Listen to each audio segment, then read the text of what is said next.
সারাভাত চৌধুরীকে বাড়ি পৌঁছে দিয়ে কঞ্চি হাতে পুরনো ভাঙা বাড়ির দিকে হাঁটা ধরল শুদ্ধ। এদিকটা শুনশান, লোকজনও খুব একটা আসে না। আগে নাকি জাঁকজমকপূর্ণ বাজার ছিল।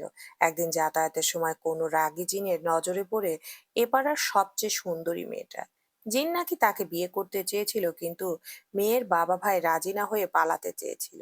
পরে সেই জিনটা মেয়েটার পরিবারের সব সদস্যকে মেরে ফেলে। তাদের চোখ ছিল না, মাথার চুল ছিল না, গায়ে ছিল বড় বড় নখের আঁচড়। এরপর এক বাচ্চা ছেলেকে কুরবানি করেছিল। বাচ্চার মাথা ছিল না, শুধু দেহখানা পিচ্ঢালা রাস্তায় পড়েছিল।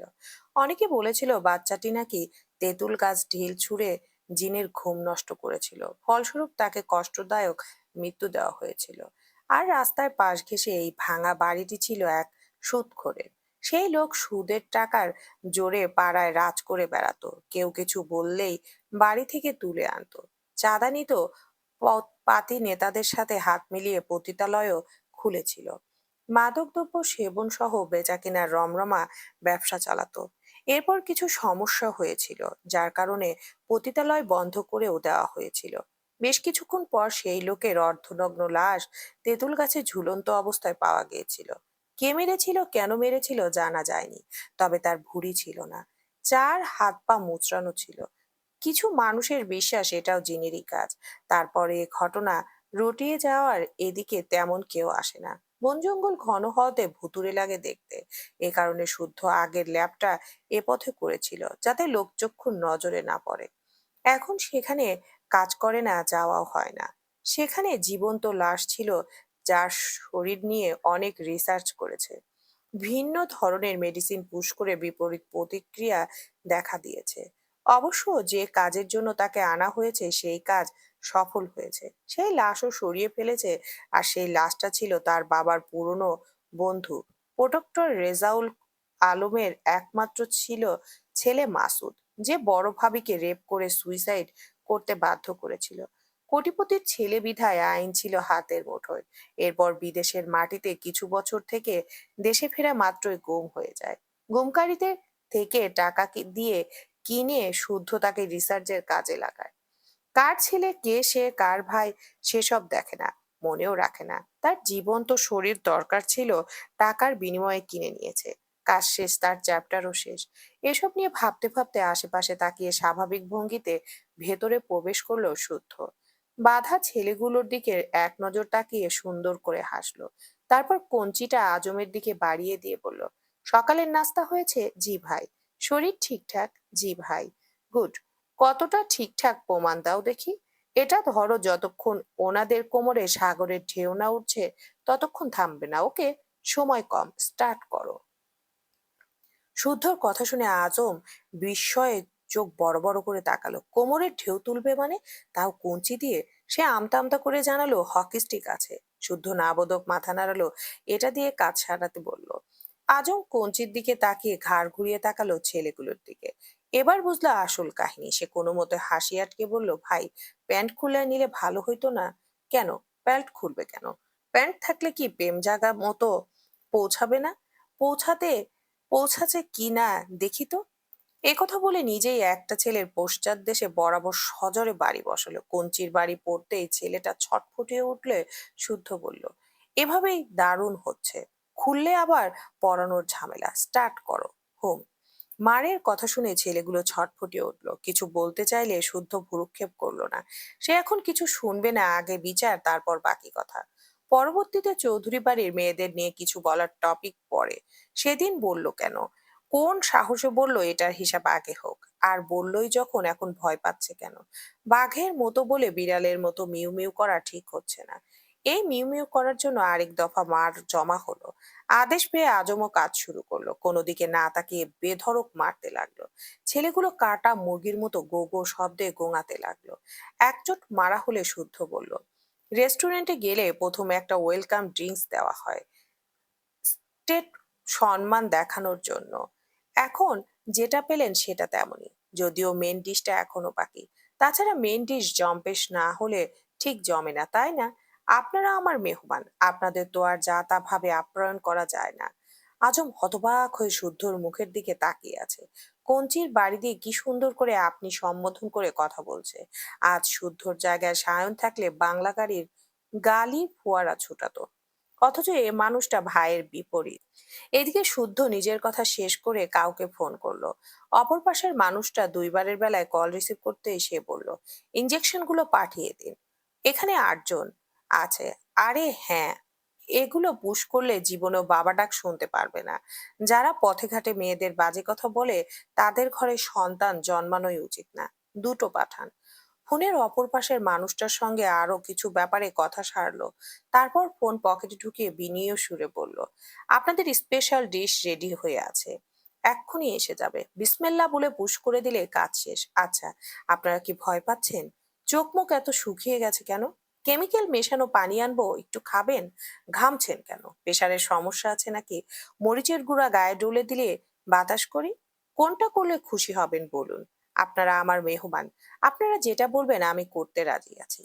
ছেলেগুলো কাতরাতে কাতরাতে পেছনে ছড়ার চেষ্টা করছে, অনবরত মাথা নাড়ছে যাতে এমন কিছু না করে। শুদ্ধ বুড়ুকুচকে কিছুক্ষণ দেখে আজমকে বলল, আমার মেহমানদারি কি ওনারা পছন্দ করছে না? ভাইয়া কিভাবে কি করে? আমি ছোট মানুষ, তাই হয়তো বুঝতে পারছি না, বুঝিয়ে দাও। আজম গলা খাকারি দিয়ে কোনো মতো হাসি আটকালো। পেট ফেটে হাসি আসছে তার। শাহরিয়ার ভাই ঠিকই বলতেন, এই ছেলে বহুত ডেঞ্জারাস। যাকে বাস দিবে তাকে জিজ্ঞেস করে ব্যথা পেয়েছো? পেও না, আসতেই দিচ্ছি। আজম এবার হাসি গিলে ছেলেগুলোকে বলল, কিরে, পছন্দ হচ্ছে না ভাইয়ের আতিথেয়তা? এবার শুদ্ধ কণ্ঠে বিনম্র শ্রদ্ধা ঢেলে দিয়ে বলল, তোমরাই বলো না, অন্য কিছু করব? কি করলে খুশি হবে তোমরা? হুম, মরণ গিলবে নাকি এক চিমটি মৃত্যুর স্বাদ নিবে? আমি তো তোমাদেরই ভাই, তাই না? নিজের পছন্দের কথা ভাইকে বলতে লজ্জা কিসের? বলো বলো। জবাব দেওয়ার জন্য একটা ছেলে ছটফট করলে আজম তার মুখ খুলে দিল। বেচারা কেঁদে কেটে চোখ মুখ লাল করে ফেলেছে। গায়ে মারের দাগগুলো স্পষ্ট ফুটে উঠেছে। কোথাও কোথাও থেকে ফোঁটা ফোঁটা রক্ত বের হচ্ছে। সে কিছু বলার প্রস্তুতি নিতে শুদ্ধ বলল, আচ্ছা ভাই, সেদিন পানির পাইপ ভেঙে রাস্তায় বন্ধ করেছিলি কারা? তুমি চেনো তাদের? আর ভাইয়ার অ্যাম্বুলেন্স কিছু দূর যেতেই দুটো ককটেল ছুঁড়েছিল কে? এই খবরদার মিথ্যা বলবি না, নয়তো যেভাবে পাইপ ভাঙা হয়েছিল সেভাবে আমি তোদের হাত পা ভাঙবো। ছেলেটা আবার জোরে জোরে শ্বাস নিয়ে জানালো, তারাই করেছে, রবির আদেশে এসব করেছিল তারা। তবে ওদের সঙ্গে কনকের দলের লোকও ছিল। শুধু তাই নয়, কনককে নির্বাচন করানোর জন্য দেশে আনা হয়েছে। নির্বাচন করতে সব খরচ বহন করছে সিদ্দিক। সিদ্দিকের টাকা আসতো ইগোরের কাছ থেকে। এখন ইগোর নিয়েও টাকা আসায় বন্ধ। আর তার করা আদেশে কনক গিয়েছিল সায়নকে পানে মারতে, কারণ সায়নের প্রতি সিদ্দিকের পুরনো রাগ ছিল। এখন কনক নেই, তার ছেলেপুলে আছে। তাদেরকে মোটা অঙ্কের টাকা দিয়ে মুখ বন্ধ করে নিজের দলে টেনেছে রবি। কনক নেই আর সায়নও আত্মরা। নির্বাচন করার মতো কেউ নেই। কিন্তু নির্বাচন তো হবেই। এই সুযোগে সিদ্দিক চাচ্ছে আরেকবার দলে ঢুকে যাওয়ার জন্য। জায়গা মতো টাকা ঢালছে যেন কাজ হয়। আপনার বইয়ের যেন ফাঁসি হয়, তাই মিছিলও করছে তারা। বিচারককেও টাকা খাইয়ে স্পেশাল ভাবে টিট নিতে দেয়নি। 24 ঘন্টায় আপনার উপর নজর রেখে কখন কি করে সব খেয়াল রাখে। আমি যতটুকু জানি পরের টার্গেট এবার আপনি। কারণ সিদ্দিক জেনে গেছে ওকে দলচ্যুত করার পেছনে আপনি আছেন। ছেলেটার কথাগুলো মন দিয়ে শুনলো শুদ্ধ। তারপর হাত দিয়ে ধুলো ছেড়ে ছেলেটার পাশে বসলো। ছেলেটার চুলগুলো ঠিকঠাক করে দিয়ে স্বাভাবিক স্বরে বলল, সিদ্দিক এখন কোথায়? জেলাতেই আছে ভাই। সিদ্দিকের সঙ্গে আলাদা কোনো ডিল করেছে রবি? জি। তারা বোধহয় আপনাকে ভয় পাচ্ছে, তাই সরিয়ে দিতে চাচ্ছে। আমাকে ভয় পাচ্ছে কেন? আমার মতো ভদ্র ছেলে এই তল্লাটে আর আছে? না ভাই। তা এবার বলুন তো, আমি কি আপনাদের তুলে এনেছি? না ভাই। মেরেছি? না ভাই। শিওর তো? জি ভাই। গত 2 সপ্তাহের মধ্যে আমার সঙ্গে আপনাদের দেখা হয়েছে? না ভাই। আমি খুব খারাপ, তাই না? খুব ব্যথা দিলাম? আমার কাছে একটা মেডিসিন আছে, শরীরে পুশ করলে শরীর থেকে মাংস খুলে পড়ে, দিই আপনাদের। এতে আপনাদের উপকার হবে। না থাকবে মাংস আর না হবে ব্যথা। না ভাই, লাগবে না। আমরা ব্যথা কষ্ট কোনোটাই পাইনি, এগুলো ভালোবাসা হিসেবে নিলাম। এখান থেকে যাবার পর কাউকে কিছু বলবেন না ভাই। কাকেই বা বলবো বলেন? আমি তো আপনাকে চিনিই না। Good, very good. কিন্তু এমন পাষাণের মতো কে মেরেছে আপনাদের? এভাবে কেউ কাউকে মারে? ছেলেটা ভ্যাবলার মতো তাকিয়ে রইল। এবার কি বলবে? শুদ্ধ হেসে বলল, আপনাদের রমি মেরেছে। কেন মেরেছে? কারণ আপনি তার কথা মতো আমাকে মারতে রাজি হননি।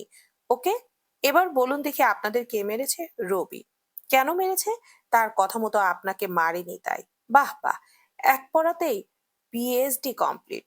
ছেলেটার প্রতিটি কথায় যথেষ্ট সন্তুষ্ট হয়ে উঠে দাঁড়ালো শুদ্ধ। হসপিটালে যেতে হবে তাই সময় নষ্ট করলো না। ছেলেগুলোর নাম ঠিকানা নোট করে কিছু টাকা গুঁজে দিয়ে পেছন ফিরে তাকালো না, স্বাভাবিকভাবেই বেরিয়ে গেল। কিন্তু বাড়ি যাওয়ার আগে কাজল নামের এক ছেলের সঙ্গে তার দেখা হলো। ছেলেটি একটি খাম এগিয়ে দিলে শুদ্ধ খুলল। ছবিতে দেখা যাচ্ছে সারাফত চৌধুরী গোপনে কারোর সাথে দেখা করতে গিয়েছিলেন। সেই কেউটা হচ্ছে ইয়াসির খান। তবে কেন দেখা করতে গিয়েছিলেন তা স্পষ্ট হলো পরের ছবিগুলো দেখে। সে নিশ্চুপ হয়ে ছবিগুলো দেখে হাঁটা ধরল বাড়ির দিকে। মাটির দিকে তাকিয়ে ধীর গতিতে হাঁটতে হাঁটতে মুখ তুলে তাকালো আকাশ পানে। কোনো অভিযোগ জানালো না, আফসোসও করলো না। শুধু আল্লাহকে জানালো তার ধৈর্যটা যেন বাড়িয়ে দেন। সে যেন সব সামলে বিজয়ীর হাসি হাসতে পারে। বুকের ভেতরটা কেমন করছে। সে হাঁটা থামিয়ে চুপ করে একটা গাছের নিচে বসলো। ছবিগুলো দেখলো। ছবিতে স্পষ্ট সারাফত চৌধুরী কেন্দ্রের প্রবেশন অফিসারের সঙ্গে কথা বলছে। আর শিশু উন্নয়ন কেন্দ্রের কারোর সাথে দেখা করতে হলে সংশ্লিষ্ট আদালত বা ম্যাজিস্ট্রেটের কাছ থেকে অনুমতি নিতে হয়। কেন কোনো সম্পর্কের ভিত্তিতে দেখা করতে চাচ্ছেন সেটাও লিখে আবেদন করতে হয়। সঠিক তথ্য অনুযায়ী আদালত অনুমতি দিলে আদেশের কপি নিয়ে কেন্দ্রে যেতে হয়। এরপর সুপারিনটেন্ডেন্ট সত্যতা যাচাই করে দেখার সুযোগ দেন। অনেক ক্ষেত্রে জেলার প্রবেশন অফিসারও এই প্রতিক্রিয়ায় সহায়তা করেন। তিনি শিশুর পরিবার এবং কেন্দ্রের মধ্যে সমন্বয়কারী হিসেবে কাজটি করেন। তার মাধ্যমে আবেদন করলে প্রক্রিয়াটি সহজ হয়। সারাফত চৌধুরী সম্ভবত প্রবেশনকে ধরে টাকা খাইয়ে ইয়াসিরকে ঢুকাতে চাচ্ছেন। কেন চাচ্ছেন আলাদা করে আর বলার প্রয়োজন হবে না। যার রক্ত তার দেহে বইছে সেই বাবাই তার সঙ্গে বেইমানির খেলায় মেতেছে। সে পুনরায় উঠে বাসায় ঢুকে সোজা গেল বাবা মায়ের রুমে। দরজা নক করতেই সিতারা প্রবেশের অনুমতি দিল। শুদ্ধ প্রবেশ করলো। ওয়াশরুমের দরজা বন্ধ দেখে বুঝলো বাবা ফ্রেশ হতে গেছে। বাইরে থেকে ফিরে রুমে আসতে দেখে সিতারা ছেলের ঘামে ভেজা মুখটা মুছিয়ে পানির গ্লাস এগিয়ে দিলেন। শুদ্ধ নিয়ে কিছুটা পানি পান করলে সিতারা বললেন, শীতলের সঙ্গে দেখা হয়েছে? কেমন আছে আমার মেয়েটা? দেখা করার অনুমতি পাইনি কেন? তোমার স্বামী ওনার ধার করা ছেলেকে নিয়ে দেখা করতে যাবে, তাই আমার আগেই অনুমতি নিয়ে এসেছে। একথা শুনে সিতারা বাকহারা হয়ে ছেলের দিকে তাকিয়ে রইলেন। শুদ্ধর পুরো কথা বুঝতে সময় লাগলো ওনার। যখন বুঝলেন কিছু বলার আগে সারাফত চৌধুরী বেরিয়ে এলেন। এ সময় ছেলেকে দেখে থমকে গেলেও স্মার্টলি নিজেকে সামলেও নিলেন। ঠোঁটে হাসি এঁটে ছেলের মুখোমুখি দাঁড়িয়ে বললেন, কিছু হয়েছে? না, কি হবে? তাহলে রেগে আছো কেন? বুদ্ধিমানরা যার তার উপর রাগে না, শুদ্ধ মাথা ঠান্ডা করো। আমার কথাটা আগে শোনো। এখন অবধি আমার মাথা যথেষ্ট ঠান্ডা আছে। ঠান্ডা মাথাতে আমার আড়ালে যা যা হচ্ছে জেনেও না জানার ভান করে যাচ্ছি। তবে একবার যখন ধরবো তখন কিন্তু সম্পর্কের দোহাই দিলেও মানবো না। আমার অন্যরা যখন বেইমানির খেলায় মেতে ওঠে তখন নিজেকে বুঝ দেওয়া যায়, কিন্তু আপনজনরাই যখন শত্রু হয়ে দাঁড়ায় তখন লড়াইটা অন্যের সাথে থাকে না, তখন লড়াইটা হয় নিজের অস্তিত্বের সাথে। আমি জানি না শীতলের ভাগ্যে কি আছে কিংবা ভাগ্য ওকে কোথায় দাঁড় করাবে। তবে আপনি যা করছেন ভেবেচিন্তে করবেন, কারণ আপনার কর্মের উপর নির্ভর করছে আমি আপনার সামনে আর থাকবো কিনা, এরপরও আপনাকে বাবা বলে ডাকবো কিনা। রইল ইয়াসিনের কথা, সে আপনার পানপ্রিয় ছেলে। বুঝতে পারছি আপনি ওর দায়িত্ব এড়াতে পারছেন না, ফাইন। আমাদের জন্য অনেক করেছেন, এবার ওর প্রাপ্য সম্মান বুঝিয়ে দিন। ওকে চৌধুরী নিবাসে তুলুন। তার আগে তার তার আগে শুদ্ধর অধ্যায়টা মন থেকে মুছে ফেলুন। জানেনই তো তেল আর জল সহ অবস্থান অসম্ভব। সারাফত চৌধুরী আর একটা শব্দ উচ্চারণ করতে পারলেন না, শুধু ছেলের দিকে মলিন মুখে তাকিয়ে রইলেন। সিতারা চৌধুরী দুপা পেছনে সরে গেলেন। চোখ উপচে পানি অঝরে অশ্রু গড়াতে লাগলো ওনার। উনি যেন শুনতে পাচ্ছেন সম্পর্ক ভাঙনের সুর। শুদ্ধ আর দাঁড়ালো না। খামের ছবিগুলো বাবার হাতে ধরিয়ে দিয়ে স্থান ত্যাগ করলো। স্বর্ণ ঠিক আছে, বমি করছে। আর মামির কি অবস্থা? কিছু খেয়েছে? ছলছল চোখে তাকিয়ে কেবল নাবোধক মাথা নাড়ালো ঐশ্বর্য। যার অর্থ পারেনি সে। এদিকে ঘন ঘন এত বমি করায় ব্যাপারটা অনেকের নজরে পড়েছে। কাঁদতে কাঁদতে সেন্স হারানোর পর ডাক্তার ব্লাড টেস্ট করতে দিয়েছিলেন। রিপোর্ট জানা গেছে সে প্রেগনেন্ট। কথায় বলে খুশির খবর সবসময় হাসি নিয়ে আসে, আসলে তা কিন্তু নয়। এই যেমন এ খবরটা যখন সবাই জানলো তখন সবাই কাঁদলো। কেউ কাঁদলো নীরবে, কেউ বা বুক ফাটা আর্তনাদে। শাহাদাত চৌধুরী জানতেও পারলেন না এত বড় খুশির খবরটা। উনি শুধু সায়ন, ওই পাগলাটাও তো কিছুই জানে না। সায়নের শারীরিক অবস্থা যেমন অবনতি হচ্ছে, তেমনি স্বর্ণ হাল ছেড়ে দিচ্ছে। মুখের দিকে তাকালে এত মায়া লাগে, অথচ মেয়েটাকে কখনোই ভেঙে পড়তে দেখেনি সে। রুবাবের কাছে শুনেছে তিন বোনের মধ্যে সবচেয়ে দৃঢ় মনোবল স্বর্ণের। যে কোনো পরিস্থিতিতে বুদ্ধি খাটিয়ে বাগে আনতে পারে সে, কিন্তু বর্তমানে যা হচ্ছে ওর নিজেকে সামলানো মুশকিল হয়ে যাচ্ছে। আদরের বোনটার এমন অবস্থা, বাবাটাও নেই, স্বামী প্রতিনিয়ত মৃত্যুর সঙ্গে পাঞ্জা লড়ছে। চোখের সামনে মমতাময়ী মায়ের এই অবস্থায় সহ্য করতে পারে না। সিমিনকে কাঁদতে দেখলে অসহায় চোখে তাকিয়ে থাকে। কিছুক্ষণ আগে বমি করতে চাচ্ছিল, কিন্তু হচ্ছিল না। পেটের মধ্যে সামান্য গোলাচ্ছিল, অথচ পেটে কিছুই নেই। তার হাতটা শক্ত করে ধরে কেমন হাঁপাতে হাঁপাতে বলেছিল, কেমন বেয়াক্কেল পুরুষকে বিয়ে করেছি দেখছো। আমি বমি করতে করতে কাহিল হয়ে যাচ্ছি, আর ও হসপিটালের বেডে শুয়ে সুখের ঘুম ঘুমাচ্ছে। আমাকে টেনশনে রেখে কি সুখ পায় আল্লাহ জানে। আমার বাবা ঠিকই বলতো যে ওর মতো লাফাঙ্গা কোনো কাজেরই না, ওরে দিয়ে কিচ্ছু হবে না। বাবা থাকলে অভিযোগ করে বকা খাওয়ানো যেত। অবশ্য বেহায়া পুরুষটার লজ্জা থাকলে তো সে উল্টে বাবাকে বলতো, শ্বশুরজি তুমি নানা ভাই হচ্ছ, তোমারও তো উচিত নিয়ম মাফিক বমি করা। নানা হবা কষ্ট করবা না। আমি কষ্ট করে কাল ঘাম ছুটিয়ে বেবিকে পৃথিবীতে এনেছি, তাই আমার বমি টমি মাপ। কথাগুলো বলে স্বর্ণ মৃদু হেসেছিল, অথচ চোখ উপচে জল গড়িয়ে গাল ভিজিয়ে দিচ্ছিল। রোজকার মতো আজও একে একে সবার খোঁজ নিয়ে কল কাটলো রুবাব। মাথার চুল শক্ত করে টেনে ধরে কিছুক্ষণ থম মেরে বসে রইলো। তার ভাই বোনেরা কেউ ভালো নেই, কেউ না। সে বাড়ি যাবে আর দূরে থাকতে পারছে না, সহ্য করতে পারছে না ভাই বোনদের কষ্ট। কষ্ট লাঘব করতে না পারলেও পাশে তো থাকতে পারে, দুটো কথা বলে বুঝতো দিতে পারবে। সে আর কিছু ভাবলো না। ছুটির আর্জি জানানোর সঙ্গে সঙ্গে নাকচ করা হলো। মাঝ সমুদ্রে থাকায় তাকে বোঝানো হলো, কিন্তু শুনলই না। গো ধরে থাকলো তাকে ছুটি দিতেই হবে, নয়তো সে চাকরি করবে না। এদিকে শিপে পরবর্তী পোর্ট না আসা পর্যন্ত নামাও সম্ভব হয় না।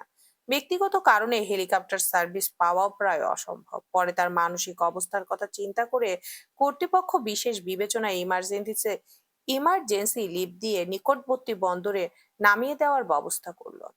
পরে রুবাব সেই পোর্ট নেমে ভেঙে ভেঙে বাংলাদেশের উদ্দেশ্যে রওনা হলো।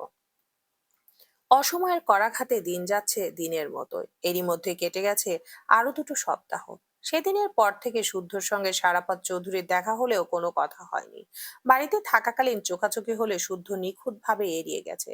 তবুও সারাপাত চৌধুরী বারবার কিছু একটা বলতে চেয়েছেন, কিন্তু সুযোগ। ছেলের মান ভাঙাতে কথা বলার ছুতোয় কোনো কাজ দিলে বিনা বাক্যে করে দিয়েছে শুদ্ধ। কোনো দরকারে সিতারা বেগমের মাধ্যমে তা জানিয়েছে। বাড়ির অন্য সদস্যরা মূল ঘটনা না জানলেও ঠিকই বুঝেছে কিছু একটা হয়েছে।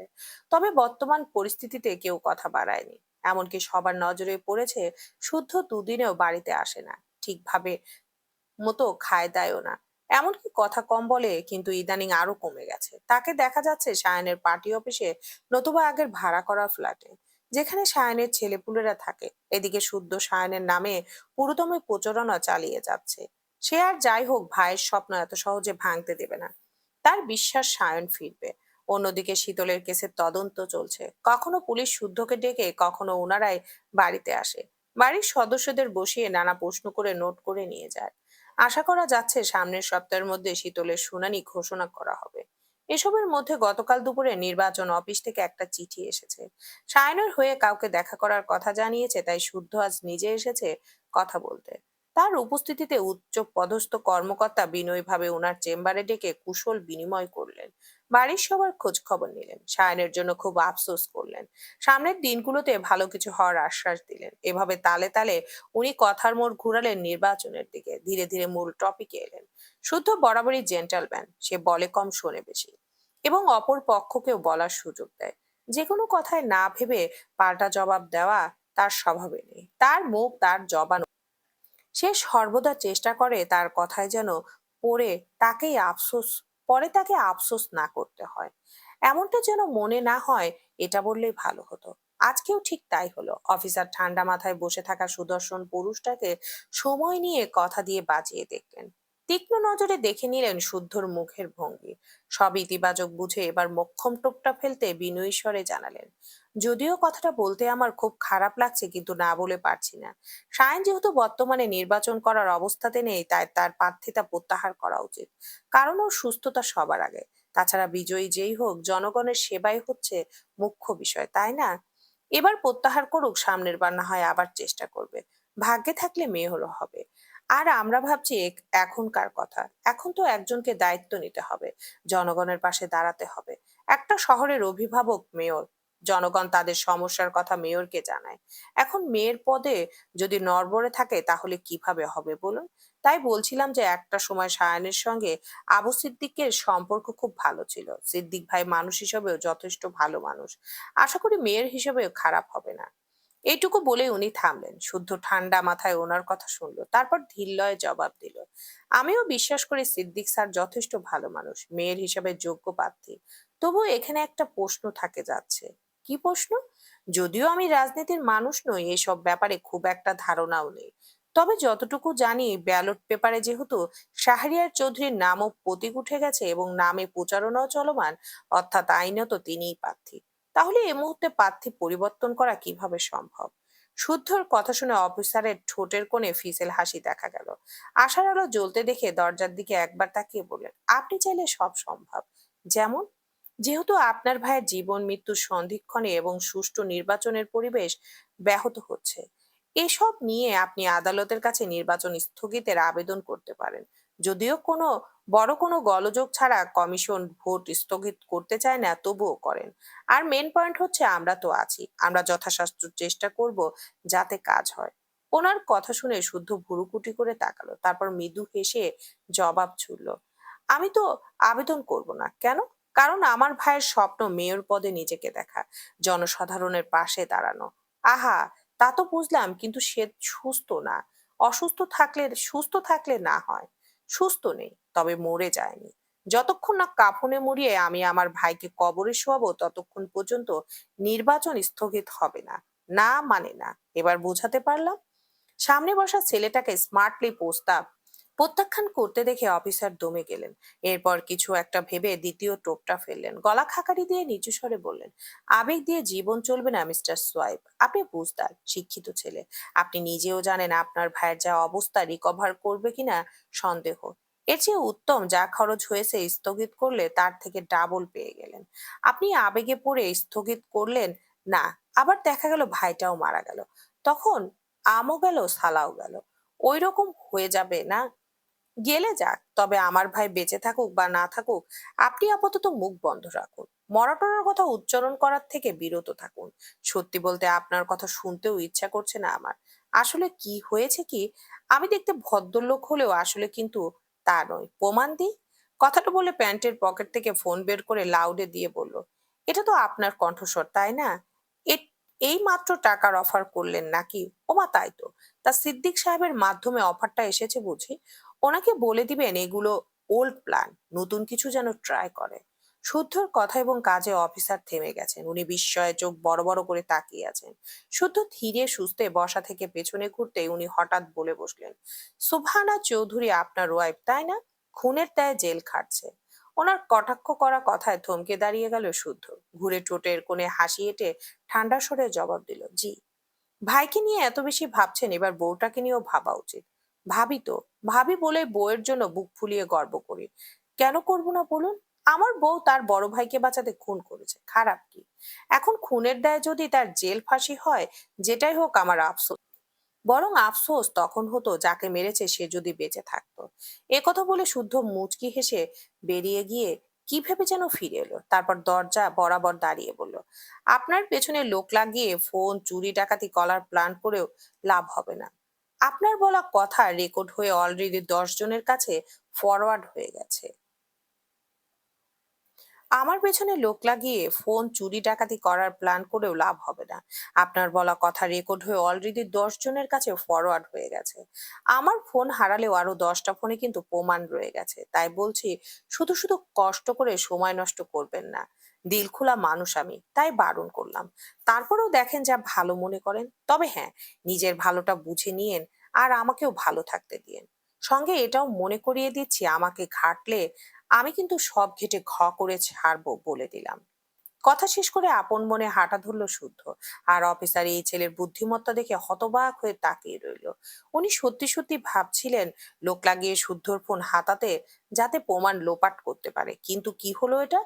এখন এই প্রমাণের জন্য উনাকে না খেসারত দিতে হয়। ধুর, এটা কোনো কাজ হলো? ছেলেটাকে বাঁশ গিলাতে ডেকে এনে কথার জালে ফেঁসে নিজের পেছনে বাঁশ নিয়ে নিতে হলো। ঘড়িতে তখন দুপুর 1:52। স্বর্ণকে জোর করে দু লোকমা খাইয়ে রান্নাঘরে এসে দাঁড়ালেন সিমিন। হাতের এঁটো প্লেটের দিকে তাকাতে চোখ থেকে ঝরঝর করে নোনা জল গড়িয়ে গেল। সিমিনের প্লেটের এক কোণে পড়ে আছে বড় ইলিশ মাছের দু টুকরো ডিম।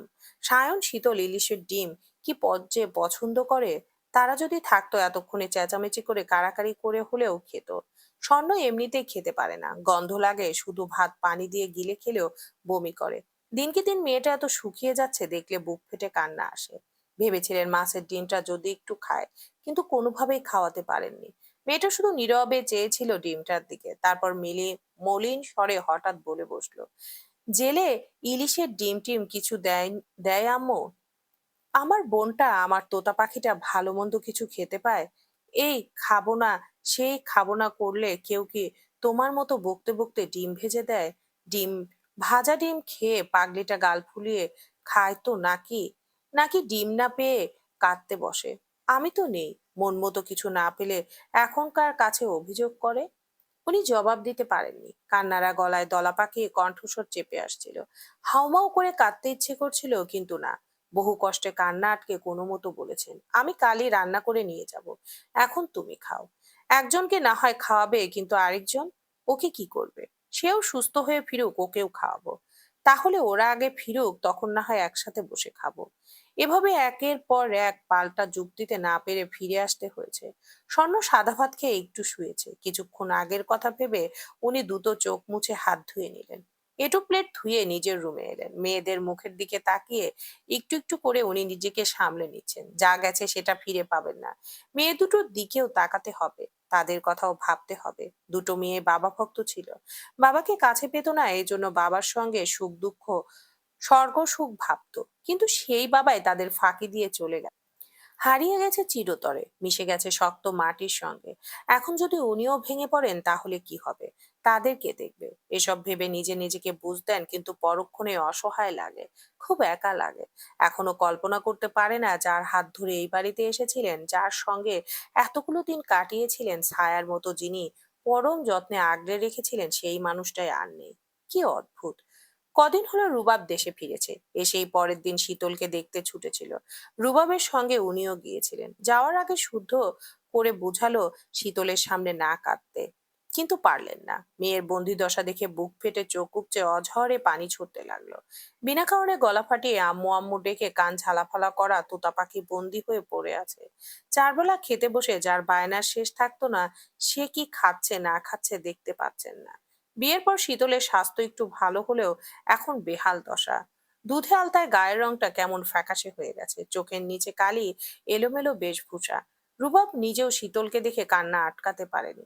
নিজের বাহুতে মুখ লুকিয়ে কেঁদে ফেলেছে ছেলেটা। এভাবে আরো কিছুক্ষণ টুকটাক কথা বলে ফিরে আসার সময় শীতল মলিন হাসলো, তারপর হঠাৎ বলল, আম্মু, বাড়িতে কি কিছু হয়েছে? না তো, কি হবে? আমরা সবাই ভালো আছি মা, কিচ্ছু হয়নি, সব ঠিক আছে।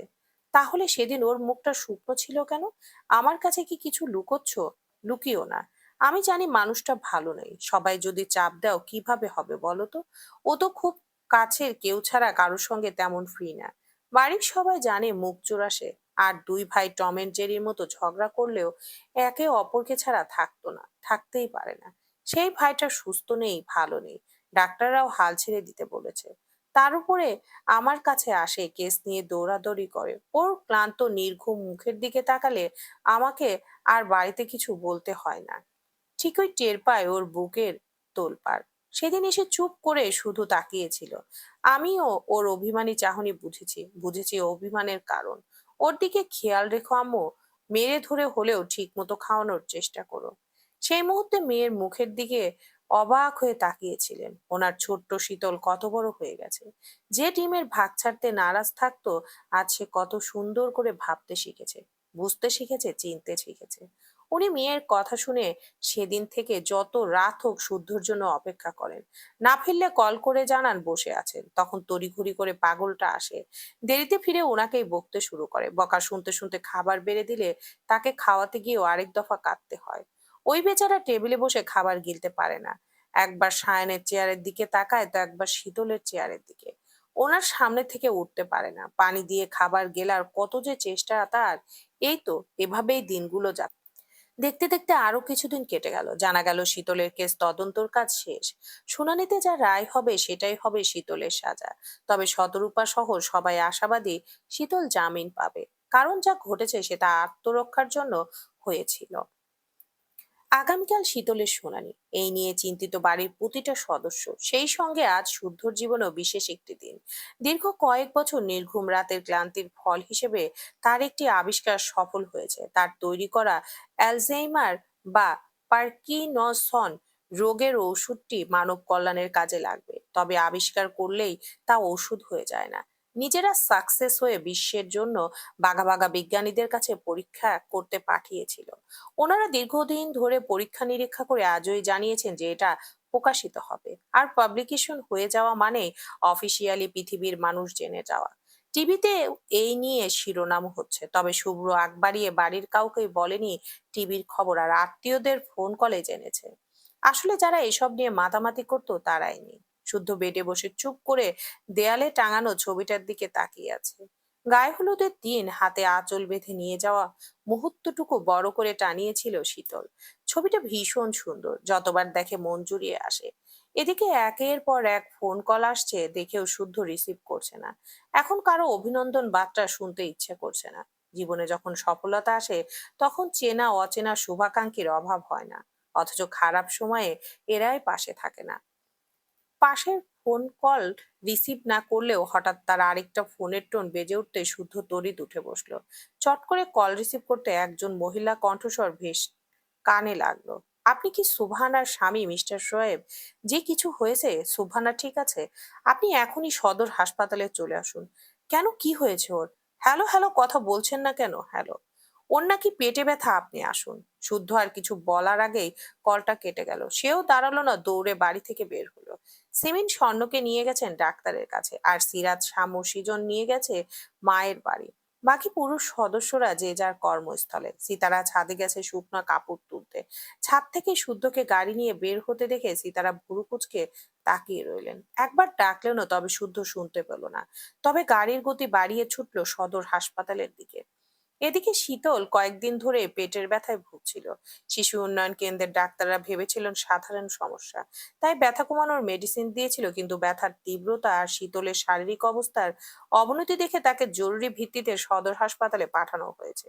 এখানে আল্ট্রাসোনোগ্রাম করার পর ডাক্তাররা যা জানলেন তা শুনে সবার মাথাতে আকাশ ভেঙে পড়েছে, এবং তার বাড়ির লোককে কলে জানিয়ে আসার কথা জানানো হয়েছে। জ্যাম পেরিয়ে কয়েক ঘন্টা পর শুদ্ধ হাঁপাতে হাঁপাতে পৌঁছালো। অবস্থা জানার জন্য একজন মহিলা পুলিশকে জিজ্ঞাসা করতে গেলে ডাক্তার গম্ভীর মুখে বেরিয়ে এলেন। পেশেন্টের অভিভাবককে জানতে চাইলে শুদ্ধ এগিয়ে গেল। উনি শুদ্ধকে অপদমস্তক দেখে বললেন, পেশেন্ট গর্ভবতী ছিলেন, কিন্তু দুর্ভাগ্যবশত অ্যাবর্টিক প্রেগন্যান্সি। তার ভ্রূণটি ফলোপিয়ান টিউবে এমন ভাবে আটকে আছে যে যে কোনো সময় ইন্টারনাল ব্লিডিং শুরু হতে পারে। অনাকাঙ্ক্ষিতভাবে শুদ্ধর কাছে খবরটা যেন বিনা মেঘে বজ্রপাতের মতো লাগলো। হতবাক হয়ে কিছু বলার আগে ডাক্তার স্পষ্টভাবে জানিয়ে দিলেন, বাচ্চাটাকে বাঁচানোর কোনো উপায় নেই। যত দেরি হবে পেশেন্টের জীবনের ঝুঁকি তত বাড়বে। আমাদের দ্রুত সার্জারি যেতে হবে। কি করবেন দ্রুত জানান। একথা বলে হাঁক ছেড়ে একজন নার্সকে ডেকে শুদ্ধকে দেখিয়ে বললেন, বন্ডে সাইন নিয়ে। শুদ্ধ কেবিনে পা রাখতে যাবে তখনই মধ্যবয়সী একজন নার্স দ্রুত পায়ে এগিয়ে এলেন। হাতের বন্ড পেপার সাপটে মেলে ধরে তাড়া দিলেন সই করার জন্য। বন্ড পেপার দেখে কেন জানি তার হাতটা মৃদুভাবে কাঁপছে। এক ঝাঁক কষ্টরা বুকে দলা পাকিয়ে জমাট বেঁধে আছে। তবুও আর সময় নষ্ট না করে পাথরের মতো শক্ত হয়ে বন্ডে সই করে দিল সে। নার্স পেপার হাতে ছুটলেন। শুদ্ধ দ্রুত কেবিনের দিকে এগিয়ে গেল।